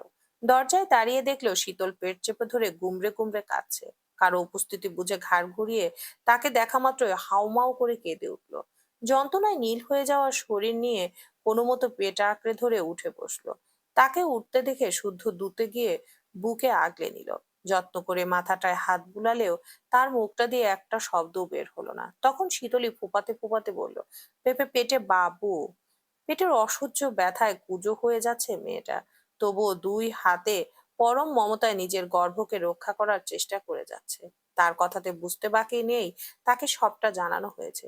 মেয়েটা বরাবরই বাচ্চা পাগল, সুন্দর বাচ্চাদের দেখলে চেপে ধরে চুমু টুমু খেয়ে গাল চটকে একাকার করে। সেই মেয়ে নিজের বাচ্চাটাকে টিকে রাখতে পারছে না। পরিস্থিতি সামাল দিতে শুদ্ধ আগে নিজেকে সামনে নিল, তারপর শীতলের চোখ মুখে দিয়ে বেশ নরম সুরে বলল, কাঁদে না, শান্ত হও, আবা আবার হবে। একথা শুনে শীতল কাঁদতে কাঁদতে শুদ্ধর পায়ের কাছে বসে পড়ল। খুব ভালো করেই বুঝলো শুদ্ধ ডাক্তারের মতো অ্যাবর্শনের কথাই তাকে বলবে, যথাসাধ্য বোঝাবে অ্যাবর্শন করার জন্য। কিন্তু সে সেটা কিছুতেই মানতে পারছে না, বুঝতে পারছে না এসব কোনো ভুলের মাসুল দিচ্ছে। জীবন তাকে নিয়ে কোন খেলায় মেতেছে। অসহায় সুরে শব্দ করে কাঁদতে কাঁদতে বলল, আমার শেষ সম্বলটুকু কেড়ে নিতে দিয়েন না, ওদেরকে বারণ করুন, আমি কিছুতেই অ্যাবর্শন করব না। ও তো আমাদের অংশ, আমাদের ভালোবাসার চিহ্ন, আমাদের বৈধ সম্পর্কের পবিত্র প্রাপ্তি। তাহলে ওকে কেন মেরে ফেলতে হবে? কেন আমার থেকে আলাদা করে দিতে হবে? শীতলের আর্তনাদ গুলো শুদ্ধর বুকে তীরের মতো বিঁধল। সে শুকনো ঢোক গিলে শীতলকে বাহুডোরে আগলে নিল। তারপর শক্ত করে বুকে জড়িয়ে ভেজা কণ্ঠে বলল, আল্লাহ আবার আমাদের দেবেন, আবারও হবে, কিন্তু আগে তোকে বাঁচতে হবে। না, আমার এটাই চাই, একেই চাই। আবর্ষণ করালে আমি মরে যাব, সত্যি মরে যাব। ওদের বারণ করুন, আমি জানি আমার মন বলছে আমার বাবা আমার সন্তান হয়ে আমার কাছে ফিরে এসেছে। একবার বাবাকে হারিয়েছি, আর না। একটু রহম করুন আমার উপর, আমি যে আর পারছি না। আর কত সহ্য করব আমি? শুদ্ধ কথা খুঁজে পেল না। শীতলের মুখটা দুহাতে আগলে ধরে কপালে কপাল ঠেকিয়ে ভাঙা গলায় বলল, তোর কষ্ট হচ্ছে, আমার হচ্ছে না? এত পাষাণ ভাবিস আমাকে? আমার রক্ত, আমার অংশ, আমার ওই আদেশে আজ নিঃশেষ হয়ে যাচ্ছে, আমার বুক কাঁপছে না? খারাপ লাগছে না? আমিও ভিতরে ভিতরে মরে যাচ্ছি, দেখতে পাচ্ছিস না? অ্যাবর্শন না করালে তুই মরে যাবি, তখন কার জন্য বাঁচবো আমি? আর কে আছে আমার? শুদ্ধর কথা শুনে আচমকা শীতলের কান্না থেমে গেল। সে ড্যাব ড্যাব করে তাকিয়ে রইল তার বিশুদ্ধ পুরুষটার দিকে। বিশুদ্ধ পুরুষটাও কষ্ট পাচ্ছে। না না, এটা হতে দেওয়া যাবে না। পৃথিবীর সমান কষ্ট এসে তার বুকে জমা হলেও সে প্রার্থনা করবে তার প্রিয় পুরুষটা সবসময় ভালো থাকে, সুস্থ থাকে। সে শুদ্ধর হাতটা নিজের কপালে ঠেকিয়ে নিশ্চুপ হয়ে দাঁড়িয়ে রইল। পেটে যেমন ব্যথা, বুকেও তার থেকে শতগুণ বেশি ব্যথা। তখন রুবাব সহ বাড়ির অন্যান্য সদস্যরা উপস্থিত হলো। সেমিন মেয়েটাকে বুকে জড়িয়ে নিলেন। নার্স এসে ইশারা করতেই শুদ্ধ কাঁধ জড়িয়ে ধরে শীতলকে অপারেশন থিয়েটারের ভেতরে নিয়ে গেল। আসতে গেলে করুণ চাহনিতে না সূচক মাথা নাড়ালো। তার ভয় লাগছে, বড্ড অসহায় লাগছে। অগত্যা শুদ্ধ ডাক্তারকে রিকোয়েস্ট করায় থাকার অনুমতি পেল। অতঃপর ডাক্তাররা টুকটাক কি সব করলো। শীতল শক্ত করে শুদ্ধর হাত ধরে নিশ্চুপ তাকিয়ে রইল। চোখের কার্নিশ বেয়ে জল গড়াতে গড়াতে ধীরে ধীরে তার চোখ জোড়া বুজে এলো। তারপর আর কিছু মনে নেই। ডাক্তারদের মাথার উপরে থাকা টিভির মতো স্ক্রিনে কিছু একটা শুদ্ধকে দেখিয়ে জানালো, শীতলের ভ্রূণের আকার খুব একটা বড় না, তবে ব্যথার তীব্রতা বেশি। তাই ওনারা চাচ্ছেন পেটে ছোট্ট ছিদ্র করে যন্ত্রের মাধ্যমে টিউব থেকে ভ্রূণটি বের করে আনতে। ভাগ্যিস টিউব ফেটে রক্তক্ষরণ হয়নি। যদি হতো তাহলে ওপেন সার্জারি করতে হতো। শুদ্ধ চুপ করে সব শুনলো। শীতলের যা অবস্থা, তাকে পুরোপুরি অজ্ঞান করে কাজ করা হচ্ছে, যাতে গভীর ঘুমে থাকে এবং কোনো ব্যথা অনুভব না করে। ভ্রূণটিকে যখনই টেনে বের করলো, শুদ্ধ দাঁড়িয়ে দাঁড়িয়ে দেখলো, তারপর শীতলের দিকে একবার তাকিয়ে ধীর পায়ে বেরিয়ে এলো। দেওয়ালে মাথা ঠেকিয়ে অসাড় হয়ে বসে রইলো। অন্যরা এসে বুঝ দিল, কত কি বলে বোঝালো। সবাই সবাই চুপচাপ শুনলো শুদ্ধ। বেশ কিছুক্ষণ পর অপারেশন থিয়েটারের দরজার উপরে থাকা লাল বাতিটি নিভে গেল। ওটি থেকে দুজন ডাক্তার বেরিয়ে এলেন। ওনাদের দেখে শুদ্ধ উঠে গিয়ে এগিয়ে গেল। তার মনে হচ্ছে হৃৎপিণ্ডটা থমকে যাচ্ছে, শরীরও অসাড় হয়ে আসছে। ডাক্তার শুদ্ধকে দেখে মাস্ক খুলে ক্লান্ত স্বরে বললেন, she is out of danger, but I am sorry mister Shoaib, we could not save the baby. শুধু মলিন হাসলো। তার কানে শুধু আই এম সরি শব্দটুকুই প্রতিধ্বনির মতো বাজতে লাগলো। এক প্রিয়কে বাঁচাতে গিয়ে সে আরেক প্রিয়কে চিরতরে হারিয়ে ফেললো। ভেবেছিল আজকের দিনটা তার জন্য শুভ। বছরের পর বছর কষ্ট করে নিজের তৈরি আবিষ্কারের সফলতা এসেছে। অবশ্যই আজকের দিনটা অন্যতম, কিন্তু মোটেও না। আজকের দিনটা তার জীবনের সবচেয়ে জঘন্য দিন। এমন দিন ক্ষণ শত্রু জীবনে না আসুক, এমন অভিজ্ঞতা কারো না হোক। অতঃপর কয়েক ঘন্টা পর শীতলকে কেবিনে নেওয়া হলো, অবচেতন এখনো। কেবিনে নেওয়া মাত্র কেবিনের সামনে পুলিশ পাহারায় থাকলো। বাড়ির সদস্যরা একে একে দূর থেকে দেখলেন প্রতিনিয়ত জীবন নিয়ে যুদ্ধ করা আদুরে মেয়েটাকে, যে পুতুলের মতো আদর যত্ন বড় হলেও বর্তমান পরিস্থিতি বয়সের তুলনায় বড় করে তুলেছে। অনেকক্ষণ হলো মাগরিবের আজান হয়েছে, একজন পুলিশ ভিড় না করে বাসায় যেতে বললেন। ওনার কথায় সিতারা আর শুদ্ধ থাকলো হসপিটালে। সারাফাত চৌধুরী আর রুবাব থাকতে চাইলে পুলিশ অ্যালাউ করলেন না। অগত্যা চোখের জল ফেলতে ফেলতে ওনারা বাড়ির দিকে রওনা হলেন। শুদ্ধ আর সিতারা কেবিনের সামনেই বসে রইলেন। শুদ্ধ কিছু একটা ভেবে মায়ের দিকে তাকালো, জানালো উনি যেন এখনোই এখানেই থাকেন, সে ডাক্তারের সঙ্গে কথা বলে এক্ষুনি চলে আসবে। সিতারা সম্মতি সূচক মাথা নাড়ালে শুদ্ধ ডাক্তারের চেম্বারের দিকে গেল। যেতে যেতেই কিছু হিসাব মিলিয়ে নিল। সাধারণত 1.5 মাসের ভ্রূণ কোনো পূর্ণাঙ্গ মানব শিশুর অবয়ব পায় না। এটি মূলত রক্ত জমাট বাঁধা একটি মাংসপিণ্ডের মতো দেখায়। মেডিকেল প্রোটোকল এবং আইনি দিক থেকে 1.5 মাসের ভ্রূণকে স্বজনদের হাতে তুলে দেওয়া হয় না। মেডিকেলের নিয়ম অনুযায়ী হাসপাতাল কর্তৃপক্ষ এগুলোকে বায়োলজিক্যাল ওয়েস্ট হিসেবে বিশেষ প্রক্রিয়ায় নষ্ট করে ফেলে। কারণ এত ছোট্ট ভ্রূণ দেখলে বাবা মায়ের মানসিক ট্রমা বাড়তে পারে। এজন্যই মূলত ডাক্তাররা এটি দেখাতে চান না, কিন্তু শুদ্ধ দেখবে। যেভাবেই হোক একবার হলেও তার অংশকে ছুঁয়ে দেখবে। এসব ভেবে সে হন্য হয়ে শীতলের সার্জারি করা ডাক্তারকে খুঁজে বের করলো। ডাক্তার পেশেন্ট দেখে বাসায় যাওয়ার তৈরি হচ্ছিলেন। শুদ্ধ কথা বলতে চাইলে বিরক্ত হলেও চেপে গেলেন। শুদ্ধ কয়েক সেকেন্ড চুপ থেকে খুব কাতর স্বরে অনুরোধ করলেন, শেষবারের মতো তার সন্তানকে দেখতে চায় সে। তার সন্তানের অবয়ব না হোক, মানব গঠনের আকার না থাকুক, তবুও সে দেখবে, একটু ছুঁয়ে দেখবে এবং নিজে হাতে দাফন করবে। মধ্যবয়সী ডাক্তার তার কথা শুনে চশমা খুলে হাতে নিলেন, জিজ্ঞাসা করলেন, প্রথম সন্তান ছিল? জি। ইয়াং ম্যান সবই বুঝেছি, কিন্তু হসপিটালের নিয়ম অনুযায়ী যা চাচ্ছেন দেওয়ার নিয়ম নেই। ও তো বেঁচে নেই, হেলায় ফেলে দিবেন এর চেয়ে আমার অংশ না হয় আমাকেই দিন প্লিজ। ডাক্তার কয়েক সেকেন্ড শুদ্ধর মুখের দিকে তাকিয়ে রইলেন। কেন জানি কাতর সুরে বলা কথাটা ফেলতে পারলেন না। নার্সকে ডেকে নিচু স্বরে আদেশ করলেন ভ্রূণটা আনতে। নার্স একটা ছোট কাচের জারে ছোট্ট একদলা রক্তাভ মাংসপিণ্ড এনে শুদ্ধর হাতে দিল। শুদ্ধ কাঁপা কাঁপা হাতে সেটা নিল। 1.5 মাসের সেই ছোট্ট অস্তিত্বটিকে দেখে তার মনে হলো কেউ কলিজাটি টেনে ছিঁড়েছে। এটাই সেই প্রাণ যার জন্য শীতলের এত আকুতি।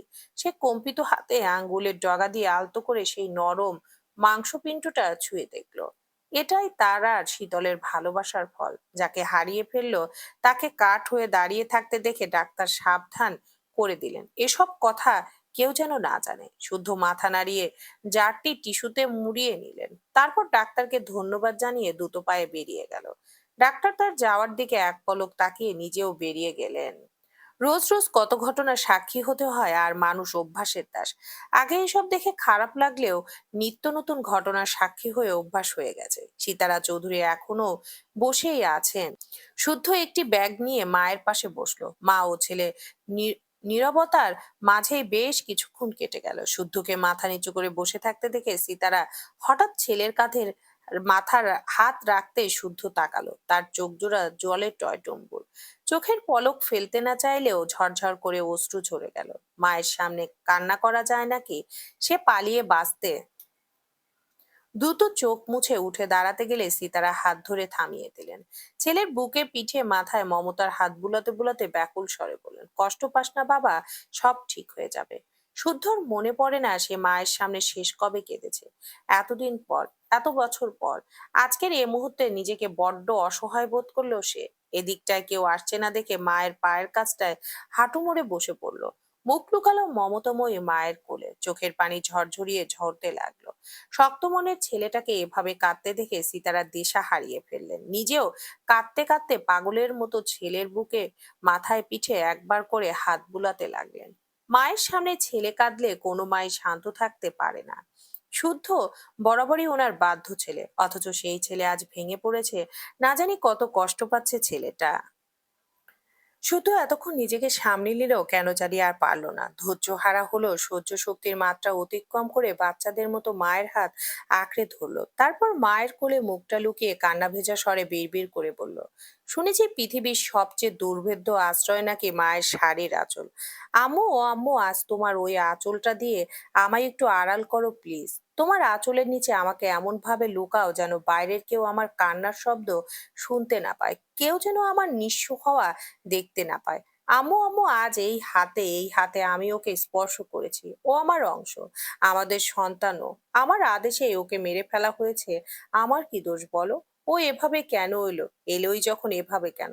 ও তো কেবল রক্তপিণ্ড মাত্র, তবুও আমার এত কষ্ট হচ্ছে কেন? কেন এই ব্যর্থতাটুকু সইতে পারছি না আমি? কেন আজ যুক্তি দিয়েও নিজেকে সামলাতে পারছি না? তোমার শক্ত সামর্থ্য ছেলেটা যে আজ তাসের ঘরের মতো গুড়িয়ে যাচ্ছে আম্মু। দোহাই লাগে সেটা এই নিষ্ঠুর পৃথিবীকে বুঝতে দিও না। বুঝতে দিও না শুদ্ধরাও ভাঙে, শুদ্ধদেরও কষ্ট হয়। আপনজন হারিয়ে শুদ্ধদেরও বুকের ভেতরটা রক্তাক্ত হয়, অসহ্য যন্ত্রণায় কাতর হয়। আজ তোমার ছেলে হেরে গেছে আম্মু, গো হারান হেরে গেছে। আজ এই অপূর্ণতাটুকু শুদ্ধকে ভেঙে চুরে চুরমার করে দিয়েছে। শীতলকে বুঝ দিলেও নিজেকে আজ সামলাতে পারছি না আম্মু, একটুও পারছি না। আমার আমাকে একটু লুকিয়ে রাখো আম্মু, প্লিজ একটু লুকিয়ে রাখো। শুদ্ধর প্রতিটা কথা সিতারার বুকে গিয়ে বাঁধলো। উনি কিছু বলতে চেয়েও পারলেন না, ওনার চোখের পানিতে বুকের কাছটা ভিজে একাকার। কি বলবেন, কি করবেন? কি করলে ছেলের বুকের লাভা নিভবে? আজকে সায়ন থাকলে কতই না ভালো হতো, শুদ্ধকে আগলে নিত পারতো। উনি মনে মনে কত করে সায়নকে ডাকলেন, পাজিটা ওনার ডাকে সাড়া দেয় না, আমু বলে ডাকে না। এভাবেই বেশ কিছুক্ষণ থেকে শুদ্ধ সোজা হয়ে বসলো, দুই হাতে মুখ মুছে নিল। শীতল ঘুমাচ্ছে, রাত জাগবে বলে মনে হয় না। সে রিসিপশনে গিয়ে আরেকটা কেবিন নিয়ে সিতারাকে রেস্ট করতে বলল। সে ভালো করেই জানে রুবাব হসপিটালের আশেপাশেই আছে। ফোন কল করে উপরে আসতে বলে ব্যাগটা নিয়ে দ্রুত স্থান ত্যাগ করলো। তারপর হসপিটাল থেকে বেরিয়ে গাড়ি নিয়ে ছুটলো বাড়ির পথ ধরে। জ্যাম পেরিয়ে নার্সারি চোখে পড়লো, গাড়িটা থামিয়ে একটা বকুল গাছের চারা কিনলো। তারপর বাড়ির গেট পাড়িয়ে বাড়িতে প্রবেশ করলো। এক হাতে ব্যাগ আর অন্য হাতে বকুল গাছের চারাটি নিয়ে এগোলো বাগানের এক পাশে। হাঁটু মুড়ে বসে কাপা কাপা হাতে ছোট্ট গর্ত করলো। খুব সাবধানে, যেন ব্যথা না লাগে সেভাবেই ছোট্ট মাংস পিণ্ডটি মাটির গভীরে শুইয়ে দিল। তারপর ঝাপসা চোখে তাকিয়ে বিড়বিড় করে বলল, তোকে বাঁচাতে পারলাম না, ডাস্টবিনেও ফেলতে পারলাম না। জীবন্ত অবস্থায় না থাকলে মৃত অবস্থায় অন্তত চোখের সামনেই থাক। একথা বলে শার্টের হাতায় চোখ মুছলো, তারপর কাপড়ের মোড়ানো সেই পিণ্ডটির উপর মাটি দিয়ে দিল। সামান্য এই কাজটুকু করতে গিয়ে তার মনে হলো মাংস পিণ্ড নয়, নিজের কলিজাটাকে কবর দিচ্ছে। এই দৃশ্যটুকু অদূরে দাঁড়িয়ে দেখলো সারাফাত চৌধুরী। মলিন হেসে বললেন, এক টুকরো মাংসপিণ্ডের জন্য তোমার আজ কত মায়া, কত দরদ। আজ কি তবে বুঝতে পারলে বাবা? সন্তান ভালো হোক কিংবা খারাপ হোক, সুস্থ হোক কিংবা অসুস্থ, প্রতিটা বাবার কাছেই তার সন্তান কলিজার টুকরা। যার অস্তিত্ব এখনো পৃথিবীর আলো দেখেনি, তার জন্যই যদি তোমার বুকটা এভাবে ফেটে যায়, তবে ভেবে দেখো তোমাদের কারো কোনো অমঙ্গল দেখায় আমার এই কলিজার কি দশা। টানা 5 দিন হাসপাতালে থাকার পর অসুস্থ শরীর নিয়ে উন্নয়ন কেন্দ্রে ফিরল শীতল। শারীরিক দুর্বলতার কারণে বেশিক্ষণ দাঁড়িয়ে থাকা তার পক্ষে সম্ভব ছিল না। বয়স কম, গর্ভপাতের শারীরিক ও মানসিক চাপ, আইনি জটিলতা, এসব মিলিয়ে তার শোচনীয় অবস্থা। তার কথা ভেবে আদালতের শুনানির তারিখ আরো একবার পিছিয়ে দেওয়া হয়েছে। তা করতে শুদ্ধ আর সদরূপাকে বেশ কসরত করতে হয়েছে। হাসপাতালের সব রিপোর্ট সাবমিট করতে হয়েছে, নতুন করে আবেদন করতে হয়েছে। অতঃপর আদালত উন্নয়ন কেন্দ্রের তত্ত্বাবধানে কিছুদিন কাউন্সিলিং চিকিৎসার মাধ্যমে রাখার নির্দেশ দিয়েছে। অনেকের ভাষ্যমতে এগুলো না করলেও হতো। গর্ভপাতের পর 5 দিন রেস্ট করেছে, এটাই অনেক। পেট তো কাটেনি, বরং ছিদ্র করে যা করার করেছে। এসবে ব্লাড গেছে, ফলমূল খেলেই ঠিক হয়ে যাবে। কিন্তু শুদ্ধ নিজের সিদ্ধান্তে অটল থেকে যা ভালো বুঝেছে সেটাই করেছে। সে পূর্বেও যেমন কারোর কথা চলেনি, আজও তাই। আর শীতলকে নিয়ে হেলা করার প্রশ্নই আসে না।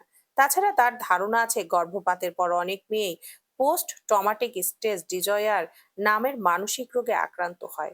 পোস্ট ট্রমাটিক স্ট্রেস ডিজয়ার নিয়ে যারা ধারণা রাখে, তারা কখনোই এসব হেলা করে না। আর একজন স্টেট ডিজঅনারের পেশেন্টকে সামলানোর চারটিখানি কথা নয়। তার উপর শীতল আছে তার চোখের আড়ালে। কিন্তু দিন তো আর থেমে থাকে না। সময়ের সঙ্গে পাল্লা দিয়ে দিন কেটে আপন নিয়মে সুখ দুঃখ আশা নিরাশা ভালোবাসা বেদনার মিশলে নিজের মতো গল্প বনে জীবনে এক একটি করাঘাতে হয়তো আমরা হাল ছেড়ে দিয়ে ক্লান্ত হই, কিন্তু সময় থামে না, নিজের অবস্থান পরিবর্তন করে না। সে আপন নিয়মে এগিয়ে চলে আর আমাদের এগোতে বাধ্য করে। অন্য আরেকটি তিক্ত অভিজ্ঞতাকে সঙ্গী করে শীতলকে কাটাতে হলো আরো 15 দিন। আগের তুলনায় কিছুটা সুস্থ সে। আজ তার শুনানি, তাকে 15 দিন পর শুনানির জন্য আদালতের প্রাঙ্গণে আনা হলো। এসে শুদ্ধর সঙ্গে কয়েকবার দৃষ্টি বিনিময় হয়েছে। পুলিশের সামনে টুকটাক কথা হয়েছে, তবে একাকী কথা বলার সুযোগ পায়নি। পুলিশ পাহারায় শীতল বেঞ্চের এক কোণে বসলো। শুদ্ধ একবার তাকিয়ে উকিলের সঙ্গে পূর্বের আলোচনা চালিয়ে গেল। পুলিশরাও নিজেরা গল্প করছিল, আর শীতল দূর থেকে শুদ্ধকে দেখে যাচ্ছিল। শুদ্ধর পরনে সাদা শাটার কালো প্যান্ট, শক্তপোক্ত দেহের সুদর্শন পুরুষটা অনেক শুকিয়েছে। সে যখন মন দিয়ে শুদ্ধকে দেখছিল, তখন সারাপাত চৌধুরী কথা বলতে এগিয়ে এলেন, কিন্তু পুলিশ বাধা দিলেন। হাতে থাকা বোতলে ডাবের পানিটুকু দিতে দিলেন না। শুনানির আগে কারোর সাথে একাকী কথা বলা, কিছু খাওয়া, ফোনে কথা বলা যাবে না, উপর থেকে বারণ আছে। মেয়েটাকে ডাবের পানিটুকু দিতে দিল না দেখে সারাফাত চৌধুরী কষ্ট পেলেন। মলিন মুখে চলে আসার জন্য ঘুরে দাঁড়াতেই শীতল মিষ্টি করে ডেকে উঠল, বড় আব্বু। অনেকদিন পর মিষ্টি কণ্ঠের ডাক শুনে ওনার পা জোড়া থমকে দাঁড়িয়ে গেল। বুকের ভেতরটা মুচড়ে উঠল। উনি তড়িৎ ঘাড় ঘুরিয়ে উদ্বিগ্ন হয়ে জিজ্ঞাসা করলেন, বলো মা। এই তো আমি। বড় আব্বু, এখানে আসার আগে ভরপেট খেয়ে এসেছি, আর কিছু খাবো না। শীতলের কথা শুনে সারাপাত চৌধুরী মলিন হাসলেন। পাগলিটাকে খুব করে জিজ্ঞাসা করতে ইচ্ছে করলো, শুনানির আগে কেউ ভরপেট খেতে পারে বুঝি? গলা দিয়ে খাবার নামে। ভরপেট খেলে মুখ শুকনো থাকে। তবে কথা বাড়ালেন না। বুঝলেন উনি কষ্ট পেলেন দেখে মেয়েটা এ কথা বলল। উনি তার মনোভাব বুঝে ফেলেছে তা বুঝতে না দিয়ে বললেন, সত্যি তো? হুম। গুড। আমরা সবাই এখানেই আছি, একদম ভয় পাবে না, কেমন? হুম। এ কথা বলে যেতে গেলে শীতল পুনরায় ডেকে উঠল। ফিরে তাকালো। শীতল আমতা আমতা করে বলল, হাতে কি ওটা ডাবের পানি? হুম, খাবে মা? না আসলে। পুরো কথা না বলে একবার অদূরে থাকা শুদ্ধর দিকে তাকালো। সারাপত চৌধুরী বুঝে গেলেন বাকি কথা। উনি মৃদু হেসে পা বাড়ালেন ঘাড়তারা ছেলের দিকে, যে রাগ করে এখনো ওনার সঙ্গে কথা বলে না। সায়নটা হলে কবে মানিয়ে নেওয়া যেত, কিন্তু এ ছেলে তো এক কাঠি উপরে। শুদ্ধ তখন মনোযোগ সহকারে কিছু একটা লিখছিল। হঠাৎ মুখের সামনে পানির বোতল দেখে ভুরু কুঁচকে তাকালো। বাবাকে দেখে পুনরায় লিখতে গেলে শরাফত চৌধুরী বললেন, আপনাকে দিতে বলা হয়েছে, আপনি গ্রহণ করলে আপনার মনোনিয়া ভীষণ খুশি হবে। একথা শুনে শুদ্ধ শীতলের দিকে একবার তাকালে শীতল খেতে ইশারা করলো। শুদ্ধ আর কথা বাড়ালো না, চিবি খুলে ঢকঢক করে অর্ধেকটা পান করলো। গলাটা বোধহয় শুকিয়ে আসছিল, তবে গলা নাকি বুক উপলব্ধি করতে পারছিল না। সারাপত চৌধুরী এক পা করে সরে এলেন। কি ভেবে যেন আকাশ পানে মুখ তুলে তাকালেন। মনে মনে দোয়া নাকি অভিযোগ জানা গেল না, তবে ওনার চোখ দিয়ে ঝরঝর করে অশ্রু ঝরে গেল। কিছুক্ষণ পর শীতলকে আনা হলো আদালত কক্ষে। শীতল কাঠগড়ায় দাঁড়িয়ে ঝাপসা চোখে প্রিয় মুখগুলো খুঁজছিল। চৌধুরী বাড়ির বড়রা পেছনের সারিতে বসেছে, সকলের কপালে দুশ্চিন্তার ভাঁজ। হঠাৎ তার নজর পড়লো স্বর্ণের দিকে। আদালত প্রাঙ্গণে বোনকে দেখেনি সে, হয়তো কিছুক্ষণ আগেই পৌঁছেছে। স্বর্ণকে দেখা মাত্র তার অবসন্ন চোখ জোড়া চঞ্চল হয়ে উঠল। গলা ফাটিয়ে চিৎকার করে বলতে ইচ্ছে করলো, আপুরে, কেমন আছিস তুই? আমাদের হবু বাবু সোনা কেমন আছে? ও কি নড়ে চড়ে? কিন্তু আদালতের কঠিন নিস্তব্ধতায় শব্দগুলো গলার কাছে দলা পাকিয়ে গেল। অজান্তে তার ডান হাতটা পেটের উপর চলে গেল। তার পেটেও একজন ছিল, সে এখন আর নেই। শীতলের এই অবচেতন মনের হাহাকারটুকু স্বর্ণ আর শুদ্ধর চোখ এড়ালো না। মুহূর্তে তাদের বুক পাঁজর যেন ভেঙে চুরে এলো। কষ্টের বুকের ভেতরটা ছটফটিয়ে উঠল। তবুও শুদ্ধ শান্ত চাহনিতে দেখে গেল, আর স্বর্ণদূত চোখ সরিয়ে চোখের জল লুকোতে অন্যদিকে তাকালো।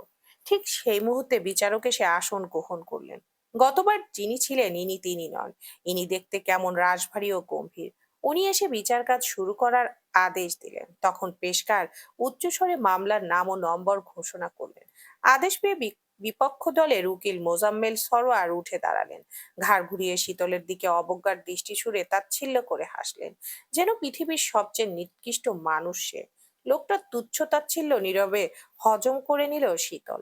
আদালত কক্ষ না হলে কিছু কথা শোনাতে ছাড়তো না। অতঃপর উনি বেচারকের তার অভিযোগগুলো একে একে বলতে শুরু করলো। মাননীয় আদালত, আজ এই আদালতের সামনে এমন কিছু উপস্থাপন করতে যাচ্ছি যেটা সত্যিই স্তম্ভিত করার মতো। আসামির স্কুল কলেজ সার্টিফিকেট জন্মসদন অনুযায়ী তার বয়সটা খুবই কম, কিন্তু বয়সের তুলনায় তার অপরাধের ভাতটা অনেক বেশি। সে আসামি, আসামি হয়ে দাঁড়িয়ে আছে আসামির কাঠগড়ায়। কেন? কারণ একজন জলজান্ত নিরীহ মানুষকে নির্মমভাবে হত্যা করেছে, তাও ছুরি এবং ইলেকট্রনিক যন্ত্র ট্রেজার দিয়ে, যেটার ব্যবহার বাংলাদেশে নিষিদ্ধ। এখানে আমার প্রশ্ন, সে ট্রেজার কোথায় পেয়েছে, কে দিয়েছে? এটা তো আলু পটলের মতো সহজলভ্য নয় যে বাজারে গেলে পেয়ে যাবে। যে যন্ত্র ব্যবহার করাই নিষিদ্ধ সেটা একটা সাধারণ মেয়ের কাছে রাখার কারণ কি? নাকি এসবের পেছনে আলাদা কোনো গল্প আছে? এটুকু বলে থামতেই শীতলের উকিল তড়িৎ উঠে দাঁড়ালেন। প্রতিবাদী সুরে কিছু বলতে যাবে তার আগে বিচারক হাত তুলে থামিয়ে দিলেন। তীক্ষ্ণ দৃষ্টিতে জনাব রহমানের দিকে তাকিয়ে বললেন, অবজেকশন ওভার রুলস। মোজাম্মেল সাহেব, আপনি আপনার বক্তব্য পেশ করুন। আদালত আপনার দেওয়া তথ্য প্রমাণগুলো খতিয়ে দেখতে চায়। বিচারকের এমন সপাটে আদেশে জনাব রহমান দমে গিয়ে ধীর পায়ে নিজের আসনে গিয়ে বসলেন। তাতে মোজাম্মেল সাহেবের মুখে এক চিলতে ধূর্ত হাসির রেখা ফুটে উঠল। উনি পুনরায় কথা শুরু করলেন, ধন্যবাদ মাননীয় আদালত। মাননীয় আদালত, এই হত্যাকাণ্ডের তদন্ত করতে গিয়ে আমাদের তদন্তকারী দল অত্যন্ত চাঞ্চল্যকর এবং ভয়ঙ্কর আরেকটি অপরাধের হদিশ পেয়েছে। আমরা যাকে হত্যাকারী হিসাবে কাঠগড়ায় দাঁড় করিয়েছি, অনুসন্ধানে বেরিয়ে এসেছে এ মেয়েটি একটি সংঘবদ্ধ মাদক চক্রের সক্রিয় সদস্য। আসামি তার ঘনিষ্ঠ বান্ধবী কিয়ারা মিলে সুকর সুপরিকল্পিত এক জাল বিছিয়েছিল। তারা মূলত কলেজ পড়ুয়া তরুণ তরুণীদের টার্গেট করত, সরল মনা শিক্ষার্থীদের নেশার জালে ফাঁসিয়ে তাদের হাতে মাদক তুলে দিত। আমাদের কাছে কিছু ছবি, ডিজিটাল এভিডেন্স এবং কল রেকর্ড রয়েছে। কথা শেষ করে মোজাম্মেল কিছু ছবি বিচারকের কাছে পেশ করলেন। ছবিতে দেখা যাচ্ছে কেয়ারা আর শীতল মিলে দুটো ছেলের কাছ থেকে একটি ব্যাগ নিচ্ছে। ছেলে দুটো লেগুড়া আর মাদক সাপ্লাই দিত। নিজের নামে মিথ্যা অভিযোগ আসায় শীতল বিস্ময় নিয়ে তাকালো শুদ্ধর দিকে। তাকিয়ে মৃদুভাবে মাথা নাড়লো। শুদ্ধ ইশারায় শান্ত থাকার ইশারা করলো। এই মুহূর্তে আবেগী হওয়া যাবে না, রাগ করা যাবে না, মাথা গরম করা কোনো সিদ্ধান্ত নেওয়া যাবে না। ভুল সিদ্ধান্তে হিতে বিপরীত হতে পারে, কিংবা কেসের মোড় ঘুরে যেতে পারে। যা ইচ্ছে বলুক, দেখা আপাতত শান্ত থাকতে হবে। আদালতে আবেগের মূল্য নেই। জিতলে জিততে হলে যুক্তিতে টিকতে হবে। শুদ্ধ বসে থেকে ইশারায় শীতলকে বোঝাতে লাগলো, চোখ দিয়ে আশ্বাস দিল। কিন্তু কিভাবে শান্ত থাকবে? মিথ্যা অভিযোগগুলো যে তীরের মতো বুকে গিয়ে বিঁধেছে। আর ছবিতে যে ছেলে দুটোকে দেখা যাচ্ছে, সে তাদের খুব ভালো করেই চেনে। একজনের নাম রোকন আর অন্যজন খোকন। কিন্তু কোথাকার জল কোথায় গিয়ে গড়াচ্ছে? শীতল নতজানু হয়ে স্থির হয়ে দাঁড়িয়ে রইল। তার মাথা কাজ করছে না। সহজ সরল জীবনটা এত কঠিন হয়ে যাচ্ছে কেন? এতদিন চৌধুরীরা সসম্মানের সাথে বাঁচত, সবাই কত সম্মান করত, আলাদা নজরে দেখতো, অথচ তার কারণে সব শেষ। খুনের আসামি হয়ে এসে এখন মাদক বেচার তকমাও লাগলো গায়ে। এবার শীতলের পক্ষের উকিল আসন ছেড়ে উঠে দাঁড়ালেন। মোজাম্মেল সাহেবের দিকে তীক্ষ্ণ দৃষ্টি ছুড়ে বিচারকের দিকে মুখ ফেরালেন। ঠোঁটের করে হাসি এঁটে বললেন, মাননীয় আদালত, আমার বিদ্বান বন্ধু যে ছবিগুলো পেশ করেছেন সেগুলো দেখে মনে হতে পারে আমার মক্কেল কোনো অপরাধের সাথে জড়িত। কিন্তু আইনের চোখে একটা ছবি সবসময় চূড়ান্ত সত্য প্রকাশ করে না, এবং আধুনিক যুগে এমন শত শত ছবি বানানো কঠিন কিছু না। মাননীয় আদালত, এই ছবিতে যে ব্যাগটি দেখা যাচ্ছে তার ভেতরে যে মাদক ছিল এমন কোনো ফরেনসিক রিপোর্ট বা ল্যাব টেস্ট কি দেখাতে পেরেছে? পারেনি। কারণ ওই ব্যাগের ভেতরে কোনো মাদকই ছিল না। আর ওই দুই যুবক যারা মাদক সরবরাহকারী হিসেবে পরিচিতি পাচ্ছে, তারা প্রকৃতপক্ষে আমার মক্কেলের কলেজের সামনে ফুচকা বিক্রি করে। আপনি অনুমতি দিলে আমি তাদের উপস্থিত করতে পারি। ওনার কথা এবার মোজাম্মেল সাহেব প্রতিবাদ করতে চাইলে রহমান সাহেব হাত তুলে থামিয়ে দিলেন। বিচারকও বিচারকও রহমানকে বক্তব্য চালিয়ে যাওয়ার আদেশ দিলেন। রহমান কৃতজ্ঞতা জানিয়ে পুনরায় বললেন, মাননীয় আদালত, এসব ছবি দেখিয়ে আদালতকে বিভ্রান্ত করা হচ্ছে। কেননা ছবির ওই ব্যাগে সামান্য কিছু শুকনো আচার ছিল। আমি মুখে বলবো না, বরং সাক্ষীরা নিজেই বলুক। সাক্ষীদের ডাকা হলে তারা জানালো তাদের দেশের বাড়ি কক্সবাজার। শীতলের সঙ্গে তাদের ভালো সম্পর্ক মূলত শীতলের মিশুক স্বভাবের কারণে তারা তাকে বোনের নজরে দেখে। সাহায্য পেয়েছে মেয়েটার থেকে, তাই চঞ্চল মেয়েটাকে খুশি করতেই সামান্য কিছু আচার কালো পলিতে করে এনে দিয়েছে। এটাই হচ্ছে আচারের দেওয়ার মুহূর্তের ছবি। এখানে মাদকের কোনো সম্পর্ক নেই। তারা গরিব মানুষ, ফুচকা বেচে খায়। কিন্তু দিন শেষে তাদেরও মরতে হবে, আর চোখের সামনে নির্দোষ মেয়েটিকে সাজা পাওয়া দেখতে পারবে না। এ অভিযোগে আর প্রমাণ দেখাতে পারলেন না বিপক্ষের উকিল। এতক্ষণ যে উকিল কথা বলছিলেন, শীতল ঘাড় ঘুরিয়ে তার দিকে তাকাচ্ছিল। মিথ্যা অপবাদ চাপালে ভুরু কুঁচকে দিচ্ছিল, আবার যখন তার পক্ষে সত্যটা প্রকাশ তখন ভুরুজোড়া আপনা আপনি সমান হয়ে যাচ্ছিল। এত যুক্তিতর্কের মধ্যে বিচারক সূক্ষ্মভাবে শীতলের মুভমেন্ট খেয়াল করছিল। কিন্তু কারো মুভমেন্ট দেখে তো আর বিচার কার্য করা সম্ভব নয়। বিচার হয় প্রমাণের ভিত্তিতে। এবার শীতলের নামে আরো একটি অপবাদ পেশ করা হলো। সে নাকি সোশ্যাল মিডিয়ায় একাধিক ফেক অ্যাকাউন্ট খুলে বড়লোক ছেলেদের ফাঁসিয়ে অর্থ আত্মসাৎ করত। এমনই এক ভুক্তভোগী ডাকার অনুমতি চাইলে মোজাম্মেল সাহেব অনুমতি দিলে আদালতের আদলি আবু সিদ্দিকের নাম ধরে ডাকলেন। বুঝতে বাকি রইল না এটা সূক্ষ্মভাবে শীতলকে ফাঁসানোর চেষ্টা। নতুবা এখানে আবু সিদ্দিক ভুক্তভোগী হয়ে কেন আসবে? সে কতটা ভুক্তভোগী সেই গল্প শোনার জন্য কক্ষের সবাই তার আগমনের অপেক্ষায়, কিন্তু একবার দুবার তিনবার ডাকলেও কেউ এলো না। মোজাম্মেল এদিক ওদিক তাকাতে লাগলেন। কিছুক্ষণ আগে ম্যাজিসে কথা হয়েছে জ্যামে আটকে বিধায় পৌঁছাতে লেট হচ্ছে, কিন্তু কথা হচ্ছে। আসলেই তার সাথে কথা হয়েছে কি জানি, হয়তো হ্যাঁ নতুবা না। সিদ্দিক আসছে না দেখে ততক্ষণে কানাঘোষা শুরু হয়ে গেছে। মোজাম্মেল আবু সিদ্দিককে অপেক্ষায়। সে এলে বেশ কয়েকটা ব্লোম বাস্ট করবে। এজন্য সাক্ষী দরকার, সেই সাক্ষী আবু সিদ্দিক নিজে। এ কাজে শুদ্ধ শীতল তো ফাঁসবেই, সঙ্গে সায়নের রাজনৈতিক ক্যারিয়ারও ধ্বংস হবে। এদিকে শীতলের নামে একের পর এক সত্য মিথ্যের অভিযোগ এলেও শুদ্ধ পেছনের সারিতে নিরুত্তাপ বসে আছে। তার চোখে মুখে উদ্বেগের লেশ মাত্র নেই। আজ যে রায় হবে সেটা মানতেই প্রস্তুত। আজ এত কিছু হতো না যদি না শীতল ওপেন রোডে কনককে মারতো। কত শুধু মানুষ সেই ঘটনার সাক্ষী থাকতো। রাতের দাগ রাতারাতি মোছা সহজ হলেও দিনের দাগ মোছা এত সহজ না। সহজ না বলেই অনেকে এটার সুযোগ নিচ্ছে। কতক্ষণ নিবে, নিক না। দুঃখ যত গভীর হয় সুখ তত সন্নিকটে আসে। এই কয়েক মাসে অনেক কিছু সহ্য করেছে, অনেক কিছু হারিয়েছে। তার বিশ্বাস এই অসময় চিরস্থায়ী না। তাদের জীবনে নতুন করে সূর্যাস্ত হবে। এতক্ষণ শীতলের নামে বিপক্ষ দলের উকিল যা যা যা তা বলায় নিশ্চুপ হয়ে শুনে যাচ্ছিল। শরীরের রক্ত টকবক করে ফুটলেও নিজেকে আপ্রাণ বোঝাচ্ছিল এটা সঠিক সময় নয়। তবে সিদ্দিকের চ্যাপ্টার আশায় এতক্ষণে মুঠো করে রাখটা হাতটা ধীরে ধীরে খুললো। তারপর শীতল চাহনিতে নিজের হাতের তালুর দিকে তাকিয়ে মনে মনে আওড়ালো, আপনার প্রধান সাক্ষী আসবে না স্যার, সত্যি আসবে না, কারণ মৃত মানুষেরা ফিরে আসে না। ফেরার কোনো নিয়মও যে নেই। আর মিথ্যে সাক্ষী দিয়েই বা কি হতো? শুধু শুধু আমাকে হয়রান করতো। তার চেয়ে নিজের ভেটায় রাধাচূড়া গাছের নিচে ভালো আছে। কি সুন্দর অর্ধগলিত লাশ হয়ে 3 হাত মাটির নিচে শুয়ে আছে রাধাচূড়া গাছের শেকড় গুনছে। ভালো মানুষের মতো জীবনের শেষ জবানবন্দিও দিয়েছে। আপনারা চাইলে ওখানেই তার খোঁজ নিতে পারেন। মনে মনে বলা তার কথা কেউ কোনাক্ষরেও টের পেল না। জানলো না এই ছেলে ভয়ঙ্কর একটা কাজ করে বসে আছে। যার খোঁজ চলছে তাকেই ডেকে নিয়ে একসাথে খাবার খাইয়ে যত্ন করে মেরে তারই ভিটায় কবর খুঁড়ে তাকেই শুইয়ে দিয়েছে। মুখ দেখবে কেউ বলবে এর দ্বারা এ কাজ সম্ভব, কিন্তু সম্ভব। ঠান্ডা মাথার মানুষদের পক্ষে সব সম্ভব। কক্ষে কানাঘুষা হচ্ছে দেখে সেও সবার মতো ঘাড় ঘুরিয়ে এদিক ওদিক তাকালো। সিদ্দিককে খুঁজলো, শুদ্ধ খুব করে টের পাচ্ছে তার দিকে চিলের মতো নজর রাখা হচ্ছে, মাপা হচ্ছে তার ভঙ্গিমা।